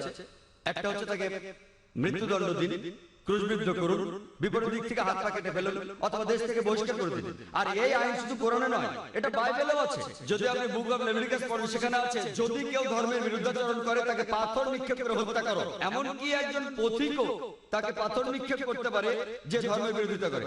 তাহলে এই আইন সব ধর্মগ্রন্থে আছে, শুধুমাত্র ইসলামে নয়, বেশিরভাগ ধর্মগ্রন্থেই এই কথা আছে। হতে পারে খ্রিস্টান ধর্ম, হতে পারে ইসলাম ধর্ম, হতে পারে ইহুদি ধর্ম। স্রষ্টার বিরোধিতা যদি নিশ্চিতভাবে ঈশ্বরের বিরোধিতা করা হয়, অন্য কোনো দেশের সীমা নাই। আমরা এখান থেকে ফতোয়া দিতে পারি না যে তাকে হত্যা করা হবে ইত্যাদি। যদি সেই দেশে ইসলামের আইন থাকে, কেউ স্রষ্টার বিরোধিতা করলে তার জন্য নির্দিষ্ট আইন এবং কিছু নিয়ম কানুন আছে। কিন্তু রাজনীতিবিদরা যা করেন, মুসলমান রাজনীতিবিদ হোক অথবা অমুসলমান রাজনীতিবিদ হোক, আমি দুঃখিত, আমি কোনো রাজনীতিবিদকে ছোট করতে চাচ্ছি না, সবাই না হলো আমি বলবো বেশিরভাগ, আপনি দেখবেন তারা নিজেদের সুবিধার জন্য আপোষ করছে। আর ঠিক এই কারণেই বলা হয়ে থাকে যে ধর্ম আর রাজনীতি দুটো আলাদা জিনিস, কিন্তু তারা ধর্মকে ব্যবহার করে হাতিয়ার হিসেবে খ্যাতি অর্জনের জন্য। মানুষ এই কাজটাই করে। আমাদের বোঝা উচিত যে ফতোয়া দিয়েছিলেন খোমেনি, আমার মতে এটা রাজনৈতিক ফায়দা লুটারি কৌশল, কিন্তু বইটা নিষিদ্ধ করেছিলেন রাজীব গান্ধী, সেটা ঠিক ছিল। তিনি নিষিদ্ধ করেছিলেন প্রথম, আর এখন এই নিষেধাজ্ঞা তুলে নেওয়া হচ্ছে। আমি জানি না নিষেধাজ্ঞা আছে না তুলে নিয়েছে, এই নিষেধাজ্ঞা তুলে নেওয়ার জন্য দাবি এসেছিল। তবে কেউ যদি স্রষ্টার বিরোধিতা করে, ইসলাম বলে খ্রিস্টান ধর্ম বলে, খ্রিস্টান ধর্ম থেকে পাথর মেরে হত্যা করতে হবে। ইসলাম ধর্মে 4টা পথ আছে, হত্যা থেকে বহিষ্কার পর্যন্ত। খ্রিস্টান ধর্মে একটাই পথ, শুধুমাত্র পাথর মেরে হত্যা করা। ইসলামে 4টা পথ আছে, বেছে নিতে পারেন। খ্রিস্টান ধর্মে শুধুই পাথর মেরে হত্যা করা। আশা করি আপনি উত্তরটা পেয়েছেন। গুড ইভিনিং স্যার, আমি টিওনি রাগিনী, একজন আইনের ছাত্রী। আমার ধারণা সন্ত্রাসবাদ বন্ধ করা যায়, নিদিম পক্ষে কমানো যায় যদি মানুষকে সহিষ্ণুতা শেখানো যায়। ইসলাম কি সহিষ্ণুতা সম্পর্কে কোনো উপদেশ দেয়? আর যদি দিয়ে থাকে, যাদের উপর ইসলাম ধর্মের এই দায়িত্বগুলো রয়েছে, মানে আমার মনে হয় ইসলাম ধর্মে, আমি আসলে শব্দগুলির সাথে পরিচিত না। হিন্দু ধর্মে যেমন গুরু আছেন, তেমনি ইসলাম ধর্মে যারা উপদেশ দেন অন্য মুসলমানদের, তো সেসব ক্ষেত্রে তারা কি সহনশীলতা সম্পর্কে কোনো শিক্ষা দেন? বোন, আপনি সুন্দর একটা প্রশ্ন করেছেন। ঠিকই বলেছেন যে সন্ত্রাস কমানো যায় সহনশীলতা চর্চার মাধ্যমে। ইসলাম সহনশীলতা শেখায় কিনা, ইসলামের ধর্মীয় নেতারা তারা সহনশীলতা শিক্ষা দেন কিনা? বোন, আমি আগে বলেছি, বেশ দ্রুতই বলেছিলাম, আমি এটার উপরে খুব একটা গুরুত্ব দেইনি। অনেকগুলো শর্তের একটা, যে কোনো মানুষের জন্য জান্নাতে যেতে হলে, বেহেশতে যেতে হলে, স্বর্গে যেতে হলে, সেটা হলো সহনশীলতা। পবিত্র কোরআনের সূরা আল আসরের 1 থেকে 3 নম্বর আয়াতে বলা হয়েছে যে ওয়াল আসর ইন্নাল ইনসানা ফি খুসর ইল্লাল্লাযিনা আমানু ওয়া আমিলুস সলিহাতি ওয়া তাওয়াসাউ বিল হাক্কি ওয়া তাওয়াসাউ বিস সাবর। মহাকালের শপথ, মানুষ অবশ্যই ক্ষতিগ্রস্ত, কিন্তু উহারা নহে যাহারা ঈমান আনে ও সৎকর্ম করে এবং পরস্পরকে সত্যের উপদেশ দেয়, এটা বলে দাওয়া। আর সহনশীলতা ও ধৈর্যের উপদেশ দেয়। সহনশীলতা হলো জান্নাতে যাওয়ার অন্যতম একটি শর্ত। যদি আপনি সহনশীল না হন, সূরা আসর অনুযায়ী আপনি বেহেশতে যেতে পারবেন না। শুধু সহনশীল হলেই চলবে না, অন্য মানুষকেও সহনশীলতার পথে আনতে হবে।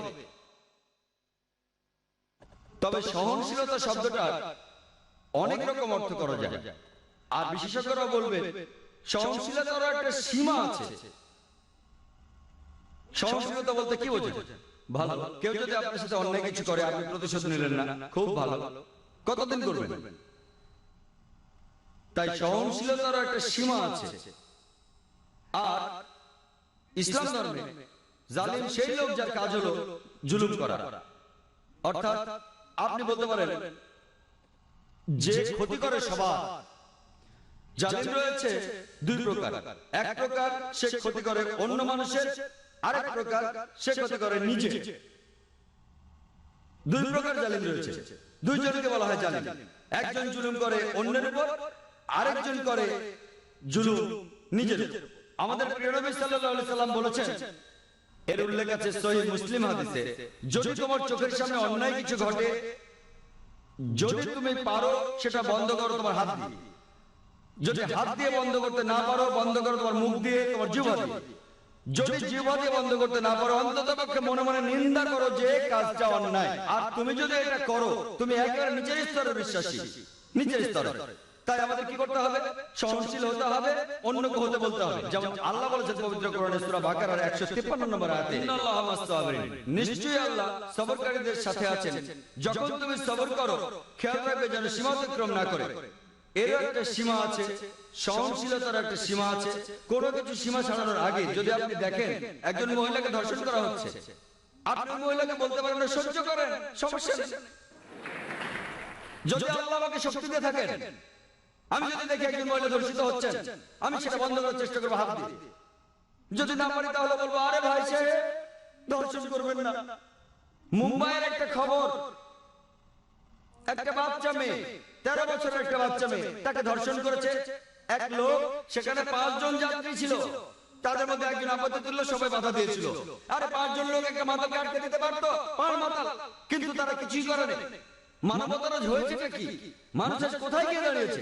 5 জন জোয়ান লোক সামলাতে পারে না একজন মাতালকে, যে মেয়েটাকে ধর্ষণ করছে। এটা কি সহনশীলতা? আমি বলবো কাপুরুষতা। সেজন্য আমি বলছি যদি এই 5 জন লোক সন্ত্রাসী হতো, সন্ত্রাসী মানে যারা অসামাজিকদের মনে ভয় জাগায়, ওই মাতালটা এই কাজ করা সহজ হতো না। তাহলে বড় আমরা উৎসাহ যোগাবো, চেষ্টা করব যাতে মানুষ আরো সহনশীল হয়, একই সাথে তারা যেন কাপুরুষ না হয়। খেয়াল রাখতে হবে অসামাজিক যা কিছু আছে সেগুলো যেন কমে যায়, আর সবাইকে একসাথে চেষ্টা করতে হবে, দেখতে হবে ওই লোকগুলো, ওই অসামাজিক লোকগুলো যেন অন্যায় থেকে বিরত থাকে। আশা করি উত্তর পেয়ে না। ইসলাম ধর্ম কি বলে অন্য ধর্ম বা ধর্মীয় দেবতাদের অপমান বা ছোট করার ব্যাপারে? আমি প্রশ্নটা যে কারণে করেছি যে যখন একজন ইন্ডিয়ান চিত্রশিল্পী যিনি একজন মুসলমান তিনি এঁকেছেন হিন্দু দেবী সরস্বতীকে নগ্ন অবস্থায়, যেখানে সবাই প্রশংসা করেছিল যে এটা মত প্রকাশের স্বাধীনতা, আর প্রত্যেক ইন্ডিয়ান এবং সমর্থক যখন সালমান রুশদি একটা বই লিখেছিল ইসলাম সম্পর্কে, যখন বইটা রাজীব গান্ধী নিষিদ্ধ করলেন প্রায় প্রত্যেক ইন্ডিয়ানই সেটা সমর্থন করেছিল। কিন্তু যখন হুসেন আঁকলেন একজন হিন্দু দেবীকে নগ্নভাবে, ইন্ডিয়ার রাজনৈতিক দলগুলো বিশেষ করে কমিউনিস্ট দলগুলো তারা বলেছিল যে এটা মত প্রকাশের স্বাধীনতা, তিনি যা খুশি আঁকতে পারেন। এখন ইসলামের সম্পর্কে কি বলে অন্য ধর্মের দেবতাদের অপমান করা সম্পর্কে? ভাই আপনি যে মুসলমান শিল্পীর কথা বলেছেন তিনি এফএম হোসেন, নাম বলেননি, হয়তো জানেন না বা জেনে বলতে চাননি। এফএম হোসেন বোম্বেতে থাকেন, আমিও শহর থেকে এসেছি। তিনি কিছু ছবি এঁকেছেন সরস্বতী দেবীর নগ্নভাবে, আর অনেক সাংবাদিকই তাকে সমর্থন করেছেন যে এটা মত প্রকাশের স্বাধীনতা। আপনি আমার মতামত জানতে চান? প্রথম কথা, কোনো মহিলা দেবী হোক বা না হোক তার নগ্ন ছবি আঁকা ইসলামে সম্পূর্ণ হারাম, হোক সে মুসলিম বা অমুসলিম। এটা একবার অনৈতিক, অমানবিক। কেন আপনি আপনার মেয়েকে বিক্রি করবেন? কেন আপনি পিছিয়ে যাবেন? দেখেন পশ্চিমা কালচারে কি হচ্ছে, তারা বিক্রি করছে আমাদের বোনদের, বিক্রি করছে মায়েদের। একটা বিখ্যাত এর নাম শুনেছিলাম বিএমডব্লিউ গাড়ি, বিএমডব্লিউ গাড়ির নাম শুনেছেন? এটা অনেকটা মার্সিডিজের মতো, ধনী লোকদের জন্য মার্সিডিজ খুব দামি একটা গাড়ি। সেই বিজ্ঞাপনে আমি দুঃখের সাথে বলছি, আমি শুনেছিলাম যে এক মহিলা বিকিনি পরে দাঁড়িয়ে আছে, গাড়ির সামনে উপরে লেখা আছে তাকে পরীক্ষামূলকভাবে চালানো শুরু করে এখনই। কাকে? গাড়ি না মেয়েটাকে?